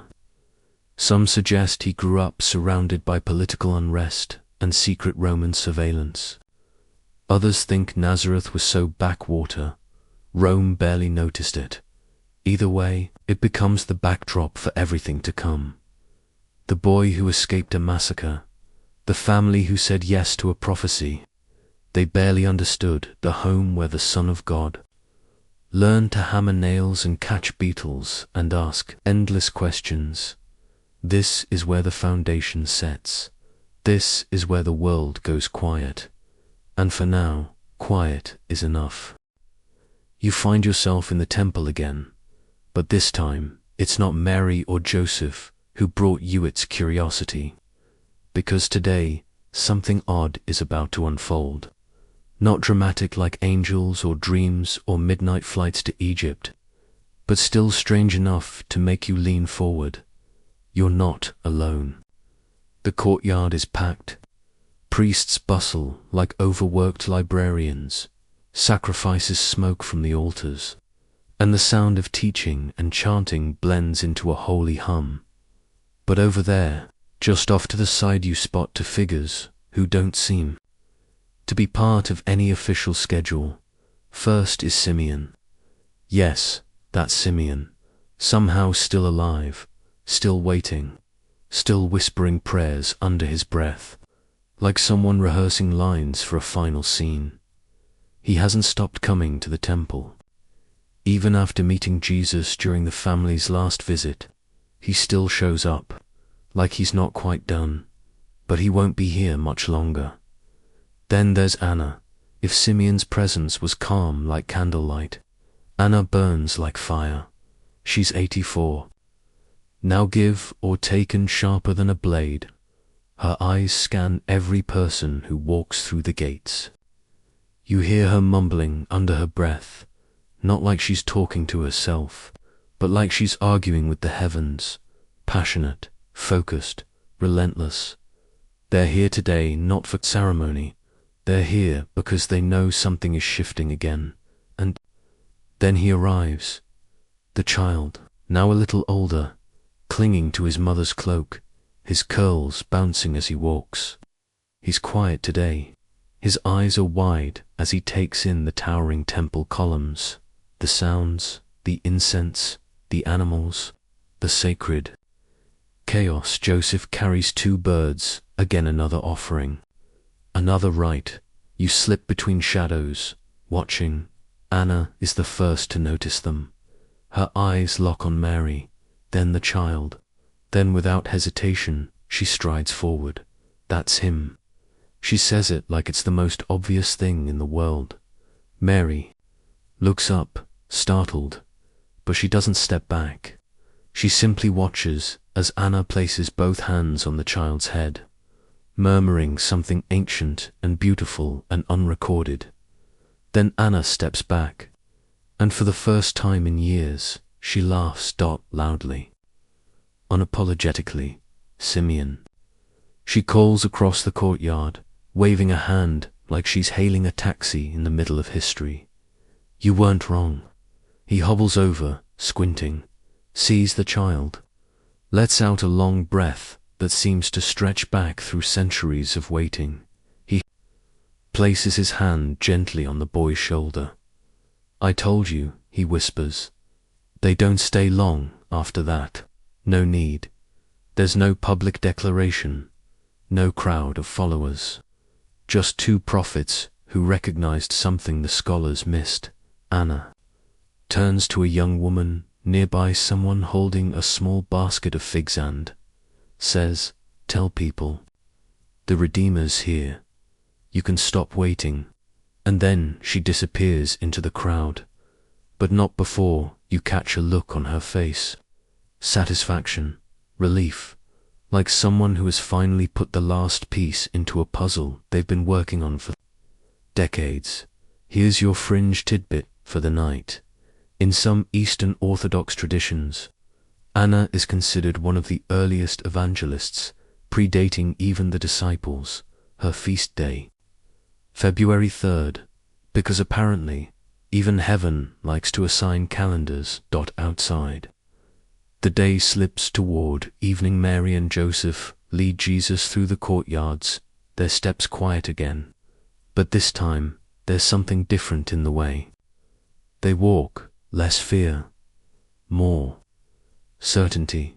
Jesus doesn't ask many questions, yet, but his eyes move constantly, watching the priests, watching the rituals, watching the flame that never dies. You wonder if he already understands it better than anyone. Around him, back in the upper court, Simeon leans against a column, eyes closed, breathing slow, and you realize he won't be back tomorrow. His role is finished, and somewhere, far away, The echo of his words is already taking root in hearts that haven't even been born yet. Now let your servant depart in peace. As you return to Nazareth with the family, the road feels lighter. The air is sweet with spring dust and something floral. Wild almond trees bloom in little bursts along the hillsides. Jesus plucks one and offers it to Mary with a smile so innocent it breaks something open in your chest. Joseph reaches for it, but Jesus pulls it back, then offers it again. Trickster, already night. Jesus sleeps, curled beside Mary, his breath, even his tiny foot resting atop Joseph's arm. You watch them as the stars rise again. The world is still broken. The empire still rules. Rome still tightens its grip with every tax, every sword, every whispered suspicion. But here, in this home, hope sleeps without a crown, and you get the sense Anna was right. The waiting has ended. You leave Nazareth behind for a while. The hills fade into the rear view of memory well. If memory had donkeys and dust and the stars above take center stage again, you're not with the family right now. You're far to the east, beyond the Jordan, beyond even the Roman border. You're in Persia, or maybe Babylon. Depends on which fringe scholar you ask, and believe me, they're still bickering over it. But wherever it is, it's a land of deep skies, sand-colored towers, and scrolls that smell like ancient ink and night oil. And here you meet them again, the Magi, only this time they're home. Their long robes trail on marble floors. Their skin is still sun-touched from the journey. Their fingers are stained with powder from star-mapping tablets. And their minds, they haven't stopped turning since Bethlehem. You sit beside them in a vast observatory, the kind with open ceilings and bronze circles etched into stone. The night air moves like velvet across the tiles. Above, stars shimmer in constellations they know, like you know, street signs. But there's one that still haunts them, the star, the one that moved like it had a will of its own, the one that vanished right after they found the child. They've mapped it, measured it, argued about it over endless bowls of roasted barley and figs, and they still don't agree on what it was. A supernova, a rare conjunction of Jupiter and Saturn, a comet. Historians still argue, some think it was Halley's Comet. Others propose planetary alignments visible around 6204 BCE. But to the Magi, it wasn't just science, it was message, a celestial whisper from beyond the veil. And now they wait, not for another star, for the next sign. See, the Magi didn't come just to drop off gold and snap a few selfies in the manger. They weren't tourists, they were watchers, and watchers never stop watching. You follow one of them, let's say it's Melchior, the oldest, into his private study. The walls are lined with texts older than Herod himself. He lights a lamp with a twist of linen soaked in oil, and suddenly, shadows dance like spirits. On his desk are notes, drawings of star paths, references to old Hebrew scrolls, a copy of Isaiah translated clumsily into Aramaic, and a half-finished letter to someone in Alexandria. Maybe a fellow scholar, maybe a doubter. Melchior doesn't speak often, but when he does, it sounds like prophecy. He mutters something under his breath that makes your spine tingle. He didn't just arrive, he began. You sit in that quiet room and realize their journey didn't end in Bethlehem. It just ignited something that's going to ripple across borders, languages, empires. One of the younger Magi, perhaps Casper, leans in the doorway, arms folded. You think we'll see him again. Melchior doesn't answer, but his eyes drift toward the west. Back in Nazareth, You rejoin Mary, she's sweeping the floor. Jesus plays nearby, constructing a temple out of stones and fig pits. You see her pause, the broom hovering mid-air. She looks out the doorway as if sensing something, someone very far away thinking about her son. She smiles, then shakes her head. Not yet, she whispers. Meanwhile, the Magi are not the only ones watching the skies in the corners of distant cities. Places like Damascus and Antioch, men in robes who serve different gods are wondering why certain prophecies in Israel seem to be shifting, why the usual flow of divine expectation feels rerouted. You see letters exchanged, scrolls bearing strange seals, travelers asking about Bethlehem with far too much interest, a whisper network forming, and under all of it, the memory of that star, that light that bent the rules of astronomy and left a permanent mark on their charts and their hearts.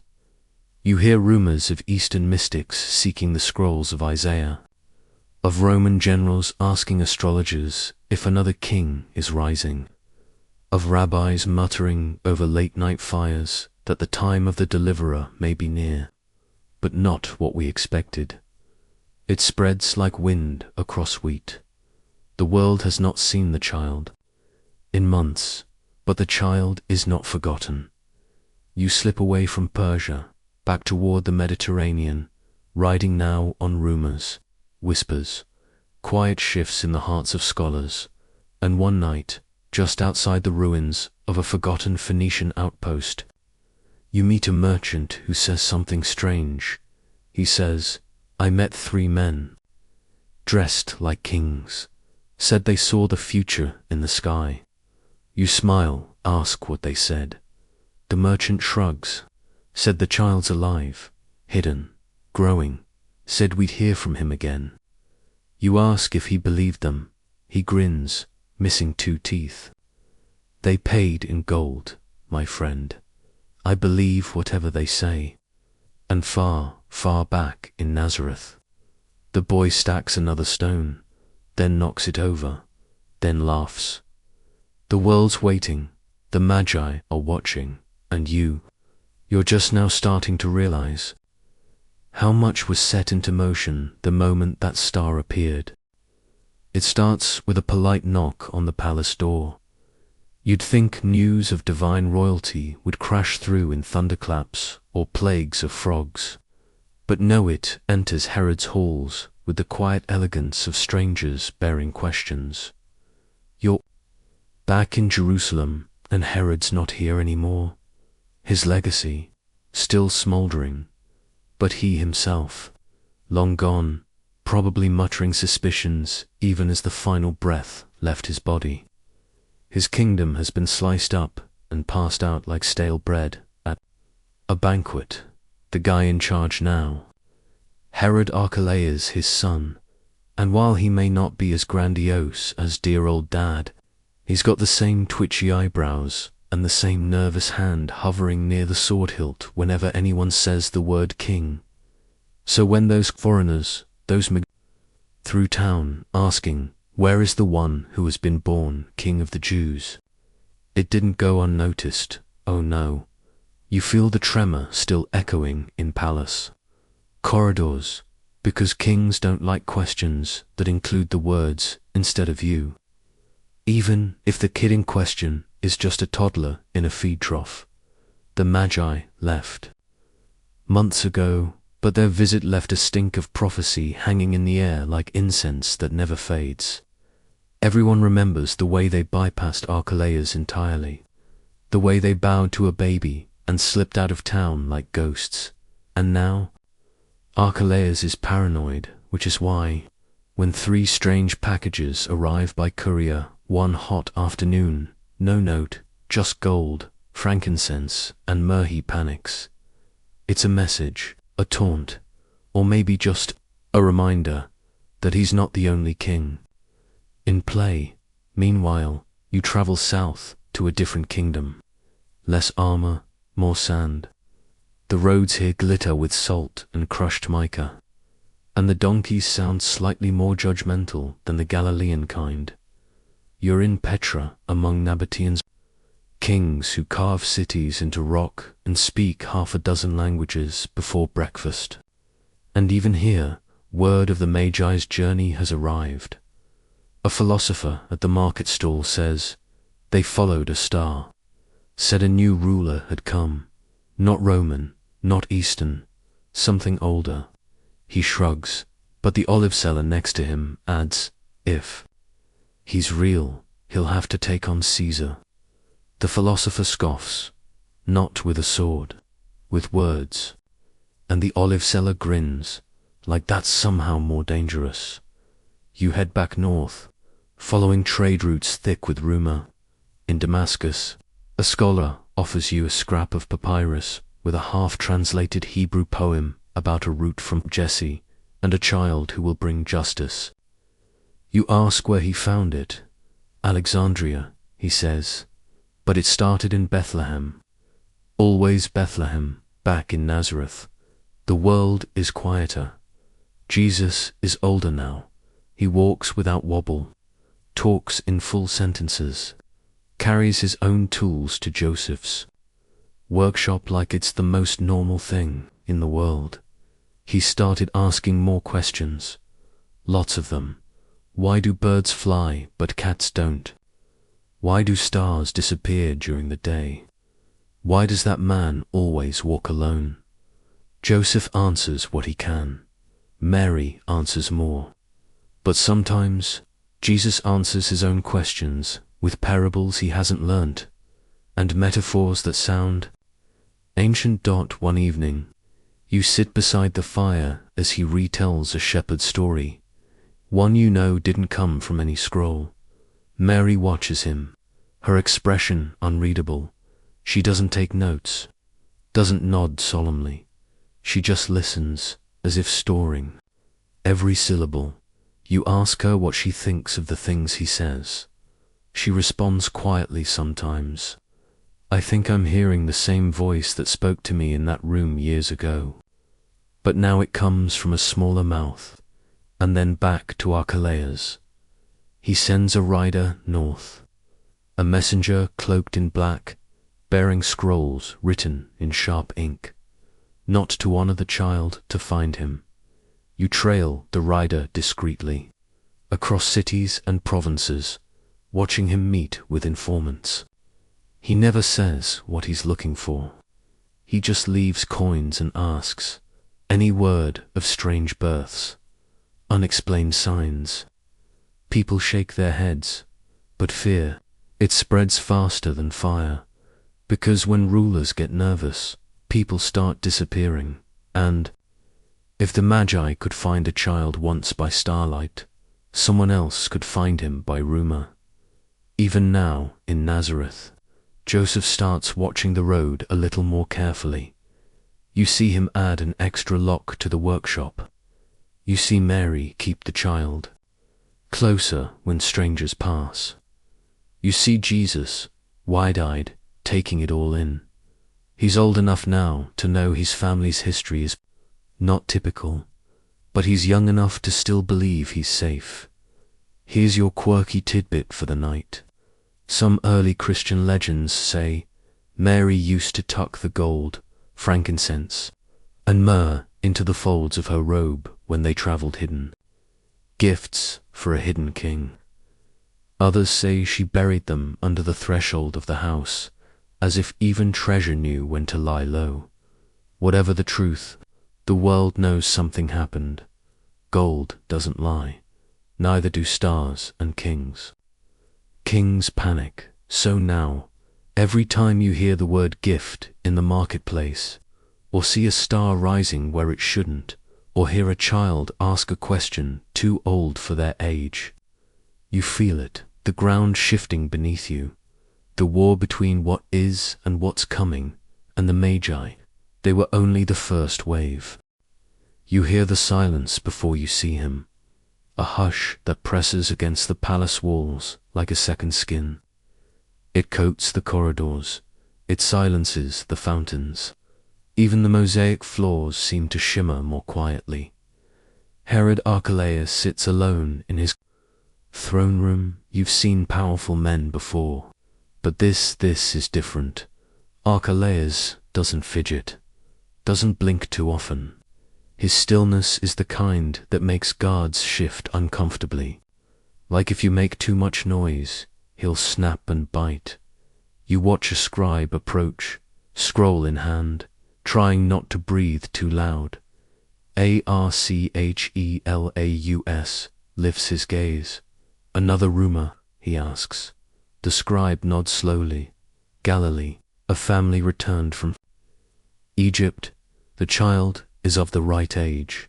Quiet, but there's talk. That's all it takes.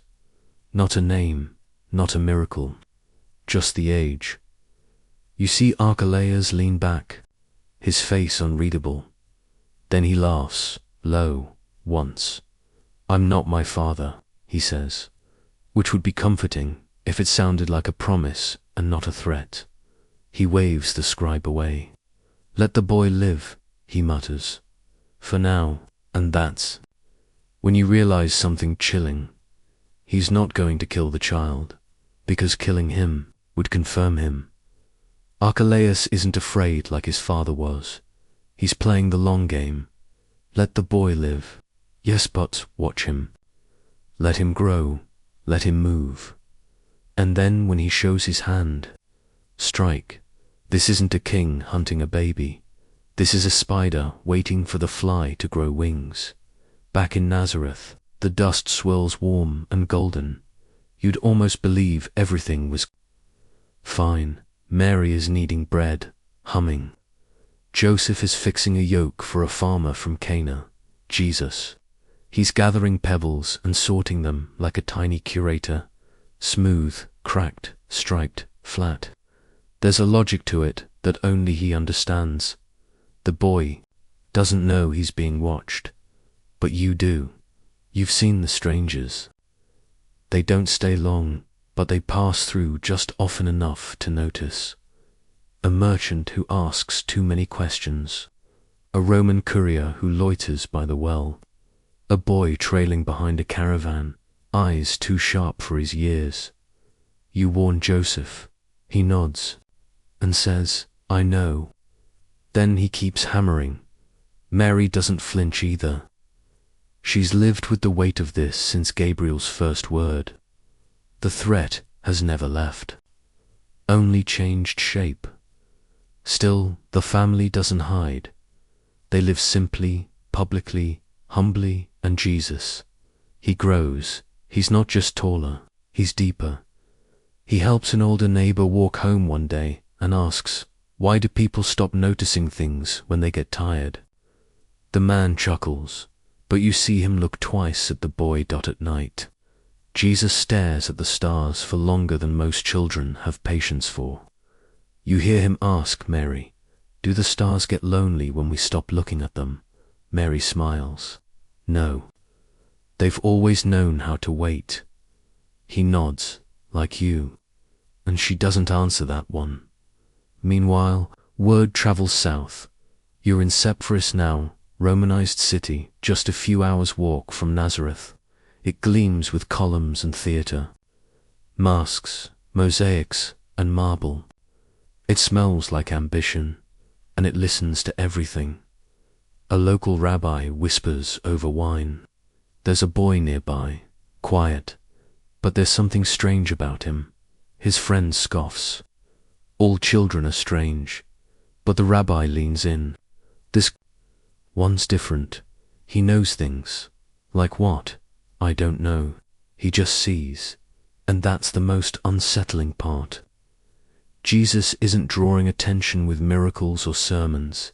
He's drawing it with his stillness, his awareness, his refusal to fit inside anyone's idea of what a boy should be. Even now, Archelaus's spies don't know what to report. No miracles, they write. No crowds. No claims of kingship. Just a boy who asks unsettling questions and seems to know things he shouldn't. One scout actually writes, he listens more than he speaks. That's the part that bothers. me. Quirky historical twist. Some scholars speculate that during this time, Jesus might have been exposed to multiple languages: Aramaic, Hebrew, Greek, maybe even Latin. Galilee was a cultural crossroads, after all. And even the idea of a carpenter could have meant something broader: builder, stonemason, craftsman. In short, he wasn't isolated. He was soaking in the world. You return to Nazareth one late afternoon to find Jesus balancing on a stone fence, arms out like wings. He doesn't wobble, he just balances. You ask him what he's doing. Waiting, he says. For what? He looks at you, tilts his head, and says, "You already know." And suddenly, the road feels shorter. The horizon feels closer, because while Archelaus waits to strike, Jesus is waiting too, but not to fight, to begin. And you start to realize that watching the boy may have been a mistake for Archelaus, because every king who fears a child has already lost. You leave Nazareth in the darkest hour of the night. No moon, just stars, faint pinpricks that seem to blink slowly, as if they too are unsure what's about to happen. Mary wraps the child tightly in layers of wool, her movements efficient and eerily silent. Joseph fastens the last bundle to the donkey's flank, double-checking the straps without a word. No one speaks. Even Jesus now, maybe 3 or 4 stairs ahead, with wide, knowing eyes. You follow them into the silence, hooves crunching softly. On loose gravel, there's no tearful goodbye, no dramatic farewell to neighbors, just the quiet sound of escape.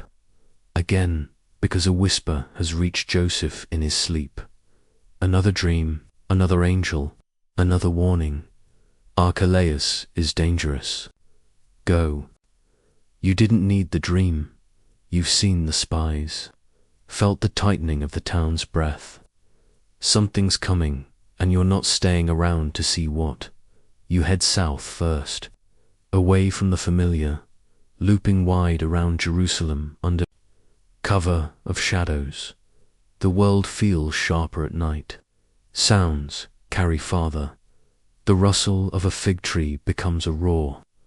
A dog barking from a distant hut sends Mary clutching Jesus closer to her chest, and then you make the turn, west toward Egypt again. Joseph doesn't complain. Mary doesn't ask why, because this is how it works. Now obedience before clarity, motion before certainty. Jesus doesn't sleep much. He keeps peeking out of the cloth wrap, eyes fixed on the sky like he's reading something no one else can. See, the road to Egypt is longer this time, harder. No one offers space now. No innkeepers nod sympathetically. Refugee families from Judea clog the roads, all of them fleeing something. Rome, taxes, debt, political uprisings. Take your pick. The land is bloated with desperation. You stop once outside a half-collapsed village near the border. The well has dried up.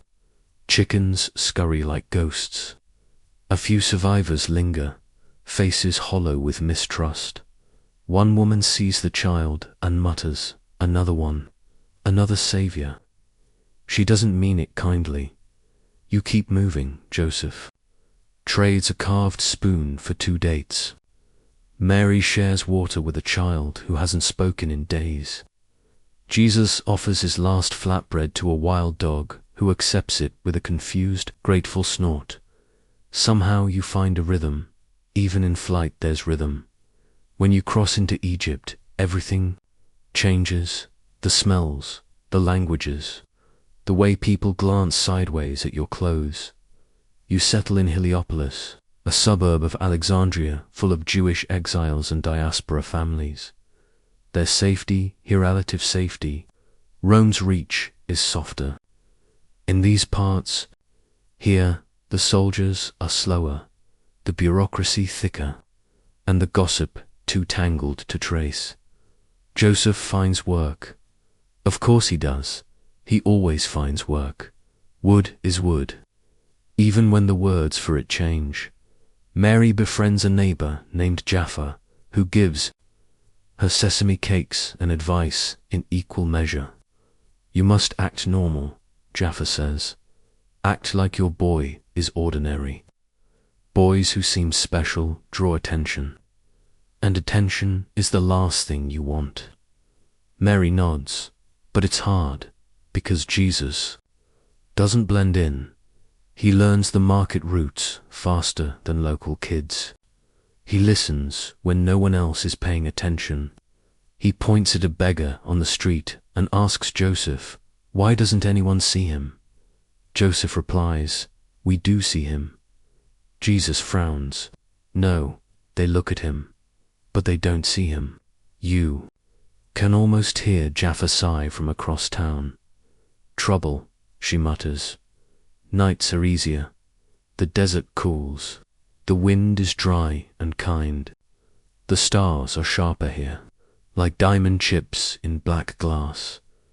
Jesus lies on his back beside Mary, tracing constellations with his finger. They're still watching us, he says. Mary smooths his hair. Who? The same ones who watched me be born. She doesn't ask how he knows. She just listens. Quick fringe fact for you. Some traditions, especially in Coptic Christianity, hold that during their stay in Egypt, every place the Holy Family touched was blessed. Springs emerged where they rested. Trees bloomed overnight. Even idols, they say, fell down as they passed. One legend claims that in Mataria, when Mary bathed Jesus beneath a sycamore tree, healing water sprang up from the root sand. That tree still stands today. Do scholars believe it? Historians still argue whether the family even reached as far as Alexandria, or whether they stayed in southern regions closer to the border. But the stories endure, because you don't carry a divine child into a foreign land without something changing. Even the sand starts to remember. Time moves strangely here. You spend months, maybe a year, in Egypt.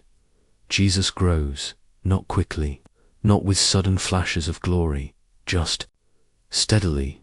One day, you catch him carving something with one of Joseph's tools. It's a bird, small, beautiful, unfinished. You ask him what it is. He says, "I don't know yet." You believe him. Then one night, the dream comes. Joseph bolts upright. Heart racing, the angel is back. But this time, the message is different. Not fear top permission. The one who sought the child's life is dead. It's time to return. You all rise before dawn. No one asks if it's wise. No one asks if it's safe. Only, where to? Joseph assumes Judea naturally. That's where they began. That's where the throne of David leads. But just days before re-entering the province, another whisper reaches him. Another warning. Archelaus reigns there now. So Joseph adjusts again. He leads you back to Galilee, back to Nazareth, back to simplicity, back to obscurity, the place no one expected anything to come from but you. You've been walking long enough to know better. Nothing is what it seems anymore, especially not this boy. Nazareth doesn't throw a parade. You arrive just after midday, the sun scalding the stones and turning every corner into a shimmer.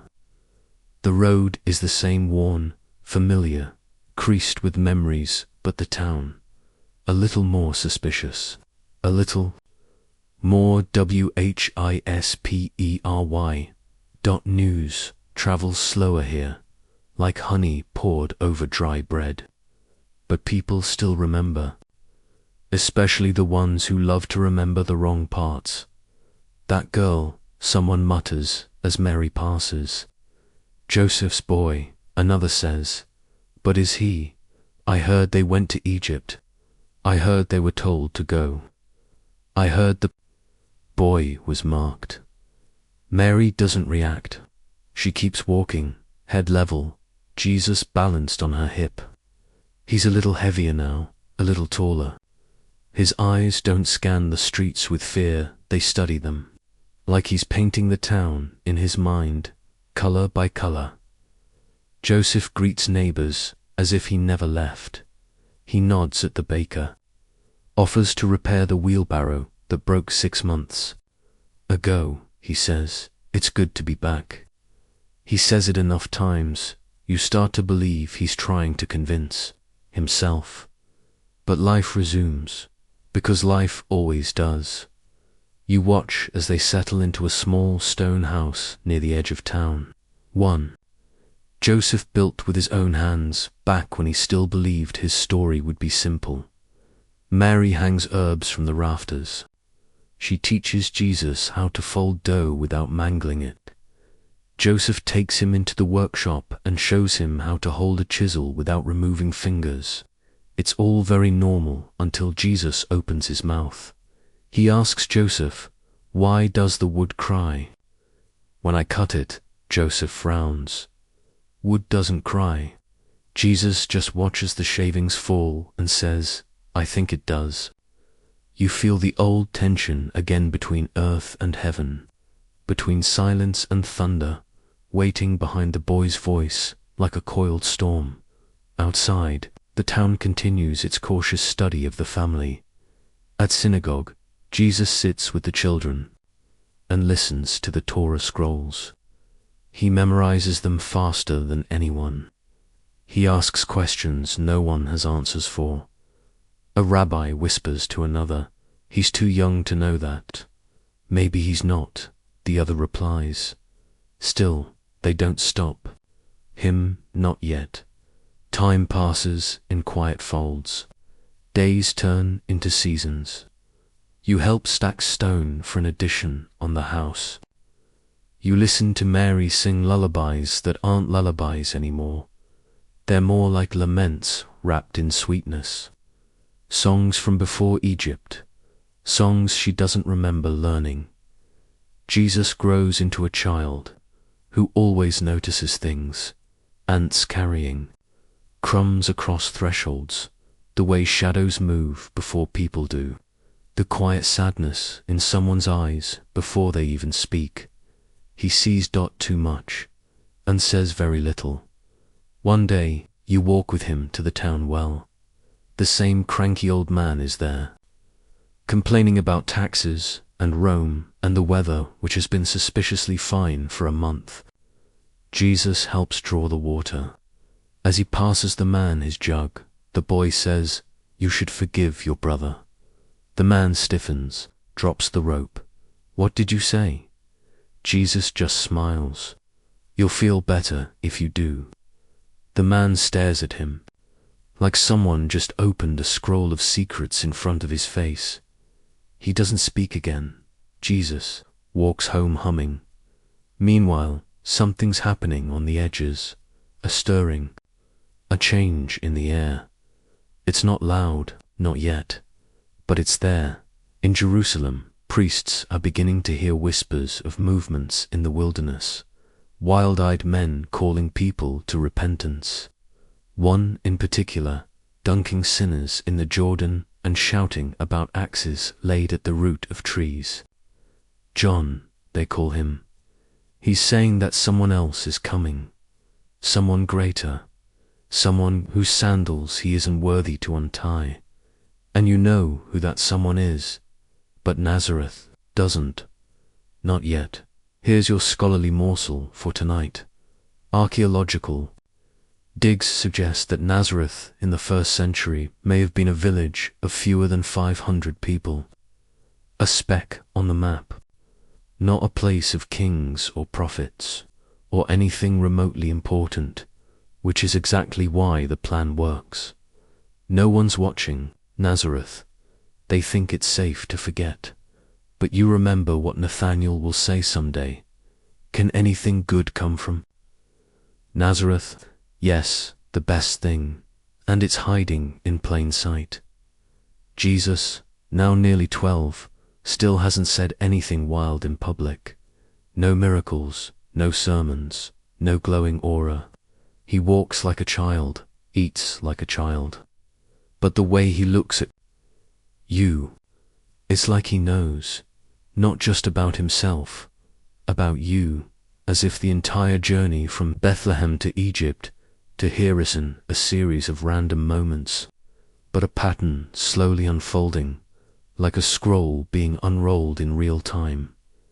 You spend one last night beside the fire, watching Joseph carve by lamplight. Mary hums as she spins wool. Jesus sleeps under a thin blanket with a hand resting on his chest and a peacefulness that makes you ache. The wind outside shifts slightly. A different kind of journey is coming soon, but not yet. Let the boy grow in. Quiet just a little longer. Let the world keep ignoring Nazareth for now. Let everything stay soft before it sharpens. Jerusalem's crowds swallow you whole. The city buzzes like a struck drum. Temple priests, foreign merchants, goats that refuse to walk in straight lines, and that oddly specific smell of crushed olives, sun-warmed stone, and too many people. Standing too close. It's Passover, and the city population has easily tripled. Every road hums with feet. Every courtyard echoes with prayer. You're not here alone. You're with Jesus, now 12 years old. Sharpened, quiet, carrying all the weight of the world inside a body barely shoulder height to Joseph. Mary walks just ahead, trying to keep him close without clinging. Joseph lingers near the back of the group, scanning the crowd like a man who has learned several times that the world has teeth. This isn't a short trip. They've come from Nazareth 4 or 5 days on foot, a long dusty haul with packed bread, aching calves, and more than one awkward night sleeping beside a donkey that snores. But they made it, and Jesus, he loves it here. You catch him pausing in front of every new face, every strange dialect, every temple column that glows white under the sun. He soaks it in, like someone relearning a song they already know. Mary laughs once when he skips ahead, then frowns when he wanders too far into the crowd. Stay close, she says. This city swallows boys. Jesus nods, and then disappears around a corner 5 minutes later. Classic, the rituals go, as expected. Sacrifices, prayers. The family brings their offering, recites the Psalms. Joseph bows his head the longest, lips barely moving. Mary hums under her breath, while holding Jesus' hand until he wriggles free to peer into the courtyard, where scholars and scribes have gathered. You feel it happen. That magnetic pull. He watches them debate. He listens, and then, quietly, he steps forward and joins the conversation. You trail him into the shaded corner of the temple where the teachers sit in a semicircle, old men in layers of linen and long beards. You expect them to shoo him away, maybe tell him to fetch water or go learn his letters, but instead they listen because he's asking questions, not childish ones, not show-off ones, deep, dangerous ones. Why do we cleanse the outside of the vessel if the inside remains unclean? What does it mean that God desires mercy, not sacrifice? If the Messiah is to suffer, why do we expect him to be a conqueror? One teacher leans back, stunned. Another strokes his beard and murmurs, "Who is this boy's rabbi?" The answer, of course, is no one, and also God. Cut to Mary and Joseph 3 days later, walking back to Nazareth, laughing with friends, sharing dried figs, still very much under the impression that Jesus is with them. probably talking someone's ear off about cedar joints or cloud shapes, until he's not, until he's not, until they check and he's gone. The panic hits fast. They retrace their steps, back through caravans, through merchant stalls, through every shoulder-brushing alley and fig vendor with a suspiciously similar-looking nephew. Nothing, no Jesus. Mary's voice grows, sharp with fear. Joseph's hands shake. You split from them and rush ahead, up toward the temple. Because if you know him, and you do, there's only one place he'd be. You find him exactly where you left him, still in the temple, still talking, still listening, still astonishing the men whose job it is to know everything. One of them actually says to his colleague, he speaks as if he's already read what hasn't been written yet. You slip back just before Mary bursts into the courtyard, breathless, furious, weeping all at once. Jesus. He turns, smiles gently. She runs to him, pulls him close, checks every inch of his face, like he might have morphed into someone else in her absence. Why, she asks, why have you done this to us? We were so afraid. We looked everywhere, and Jesus. He looks her straight in the eye and says the thing that sets the tone for the rest of his life. Didn't you know I'd be in my Father's house? Not defiance, just truth, as if it should have been obvious, as if he's surprised. They're surprised. Mary's face is a storm of emotion, relief, confusion, awe. Joseph says nothing, but his eyes narrow slightly, like a man watching a shadow take shape and realizing it's not cast by anything he can control. Then Jesus steps between them. He holds Mary's hand and they go home. That night, under a sky stretched taut with stars, you lie beside the fire and think about what just happened. Not the losing part, the finding part. Because it's one thing to believe your child is special. It's another to see it unfold in real time, see the scholars. Speechless, the boy's mind humming like a living scroll. Mary watches Jesus sleep and whispers, he's not just ours. Joseph doesn't respond. Because what do you say to that? You already know he's right. Jesus belongs to more than this family, more than Nazareth, more than the world. Here's your quirky fact of the evening. Some fringe apocryphal texts claim that after this temple visit, young Jesus started teaching birds to sing new songs and blessing seeds to grow faster. Totally unverifiable, definitely charming, but maybe not entirely off-brand for a boy who seemed to carry creation inside him like breath. The scholars in Jerusalem, they remember him. They won't say his name, not yet, but the memory of that boy. It lingers like a question, like a prophecy that finally learned to walk. Years pass, but they don't roar, they whisper. You stay in Nazareth, where life moves slowly, like ink bleeding through parchment. Jesus grows in inches and understanding, and the world around him doesn't notice much, which is exactly how it's supposed to be.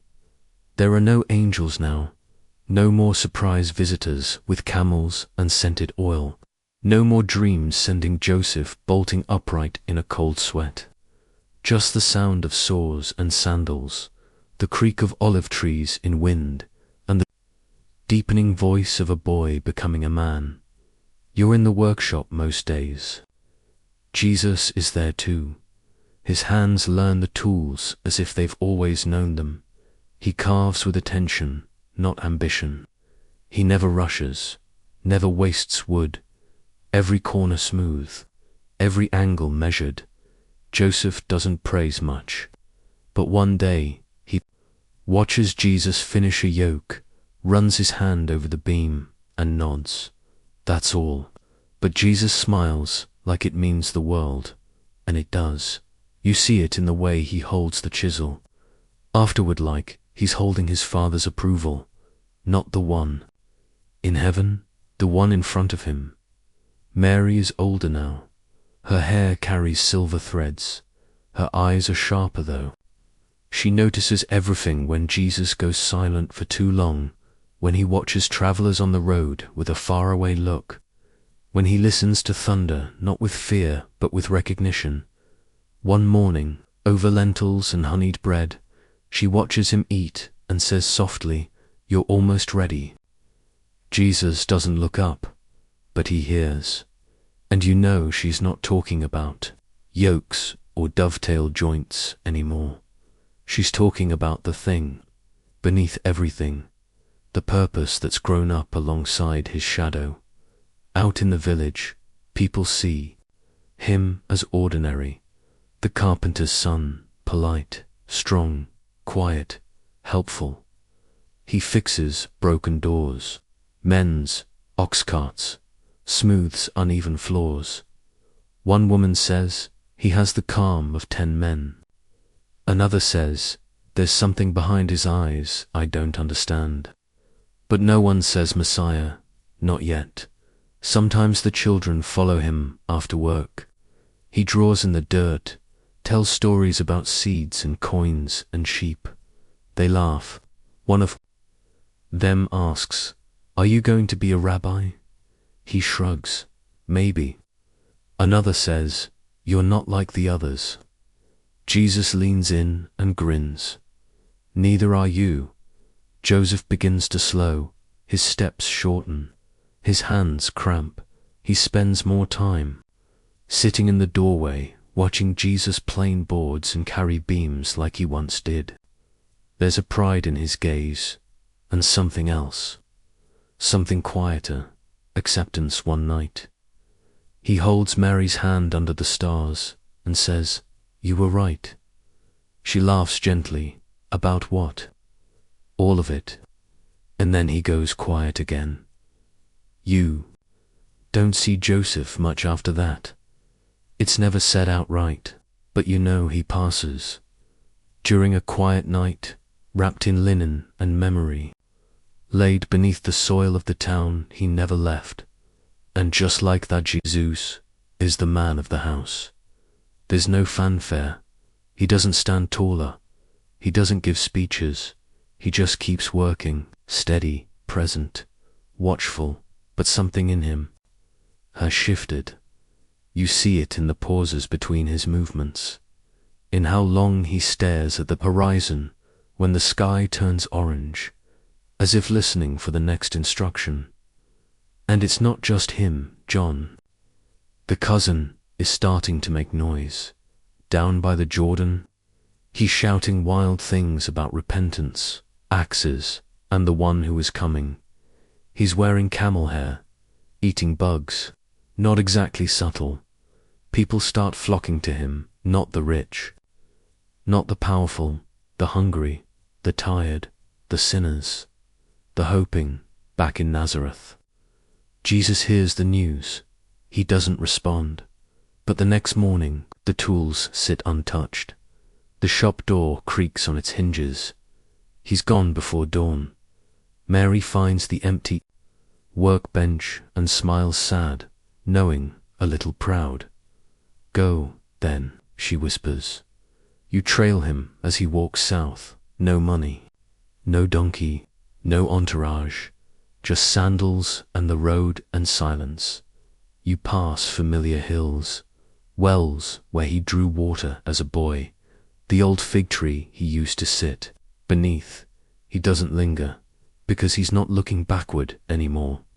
You reach the Jordan days later, and there, in the water, stands John Baptizing, shouting, burning with fire. He sees Jesus, and he stops mid-sentence. He stares, not like a cousin, like someone seeing lightning where there should be only clouds. "Behold," he says, voice dropping, "the Lamb of God." People turn, whispers ripple. Jesus steps into the water. John trembles. "You should be baptizing me," he says. Jesus replies, "Let it be so now. It is proper to fulfill all righteousness." And John, the wild prophet of the desert, obeys.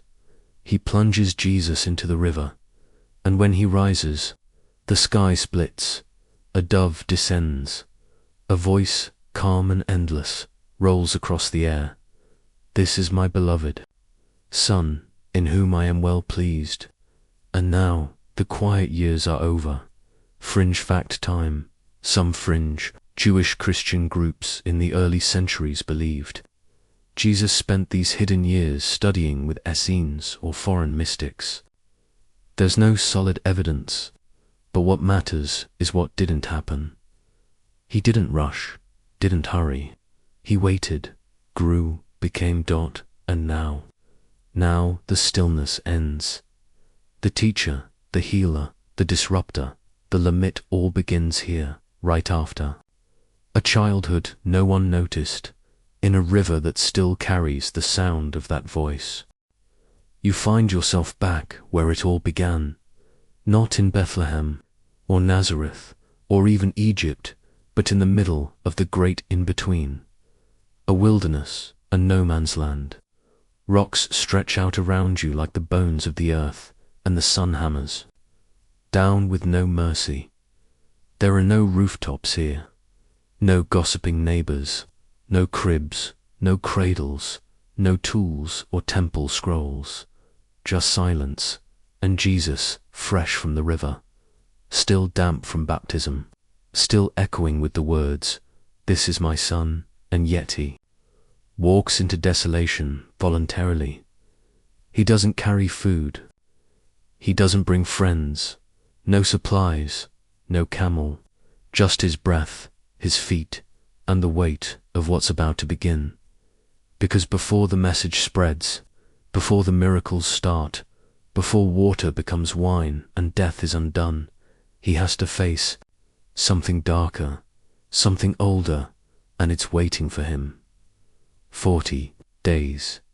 That's how long he fasts. You follow him over stony ridges and barren cliffs. He speaks to no one, eats nothing, drinks only what dew he can coax from shade and stone. The nights are cold, the winds cut deep, but he stays, focused, still. And then, at the edge of hunger, when his body is whispering, "Give up," the silence breaks, a voice that doesn't echo, not earthly but ancient. "If you are the Son of God," it says, "turn these stones to bread." You freeze, because this isn't just a test of hunger. It's a challenge of identity, of purpose, of whether Jesus will wield power to serve himself before he serves. The world Jesus stares at the stone, then at the sky, then he says, softly, "Man shall not live by bread alone, but by every word that comes from the mouth of God." The air ripples, but the voice isn't done. Suddenly, you're not in the wilderness anymore. You're standing on the edge of the temple roof, high above the courts you once walked quietly as a child. The wind is sharp, the drop, dizzying dot. The voice purrs again. "If you're the Son of God, throw yourself down. The angels will catch you, won't they?" The scriptures say so. Asterisk, you glance at Jesus. He's still, he's thinking. Not frightened, focused. Then he replies, "It is written, do not test the Lord your God." The wind drops, the temple fades, and you find yourself standing on the edge of the world, a high mountain, far above cities, kingdoms, temples, palaces. The world stretches out below in all its glittering deception. The voice says, "All of this can be yours. Just one thing, Bo. Once, worship me, and it's yours." You hold your breath, because this is the deepest temptation of all. The shortcut, the crown without the cross, the glory without the suffering. Jesus stands taller. "Get behind me, Satan," he says. "It is written, worship the Lord your God, and serve him only." Silence, then wind, then nothing. The devil flees, and suddenly, angels silent, radiant, unnoticed by the desert heat appear beside him. They don't say anything. They bring food, water, comfort, but more than that, they bring acknowledgement. He passed. You walk with him as he descends the mountain, the wind behind him now. His steps slower, steady, his body exhausted, but his purpose sharpened to a blade. Nazareth fades. Behind him, Galilee lies ahead. The boy who stayed behind in the temple. The boy who carved yokes in a stone house on the hill. He's still there. But now the teacher walks. Now the shepherd stirs. Now the light moves through shadow. One footstep at a time, you pass familiar hills. A fig tree he once climbed. A well he once filled. Faces that once glanced at him and looked away. They won't look away for long. He's heading toward the Sea of Galilee now, where fishermen will drop nets and follow, where the sick will rise and the blind will see, where crowds will gather and storms will hush, where bread will multiply and graves will lose their power. All of it waiting. But for now, you turn, look back at where it began, a birth in a manger, in a town no one cared about, among animals and straw, witnessed by nobodies. And yet, that moment changed everything. You want a final, quirky detail? Some early Christians believed the same. Cave used to shelter the Holy Family in Bethlehem, was later a stable church, a place where people would whisper prayers in the dark, asking not for miracles, but for remembrance, that they not forget how small beginnings shape the world. The child is no longer hidden. The Son has stepped into the world, and you are there for all of it. The birth, the whispers, the running, the hiding, the slow burn of divine purpose tucked inside the ordinary dot. And now, the story moves forward without rest. But tonight, we pause, we remember, we exhale, because the light has entered the world, and it's just getting started. The fire has burned low now. Only soft embers crackle beside you, their glow pulsing like a heartbeat beneath ash. Outside your window, the stars hang quiet and ancient, the same ones that watched over Bethlehem, over Egypt, over Nazareth. You've walked a long road tonight, from a frightened girl in Nazareth to a child sleeping in straw, from kings in deserts to dreams sent like divine telegrams, from threats and exile to hammers and wood chips and the stillness of waiting. You've seen a child laugh, a boy ask questions, a young man turn from temptation without flinching, and now here you lie, still breathing, safe beneath the hush of history's wings. If there's one thing to take with you into sleep, it's this.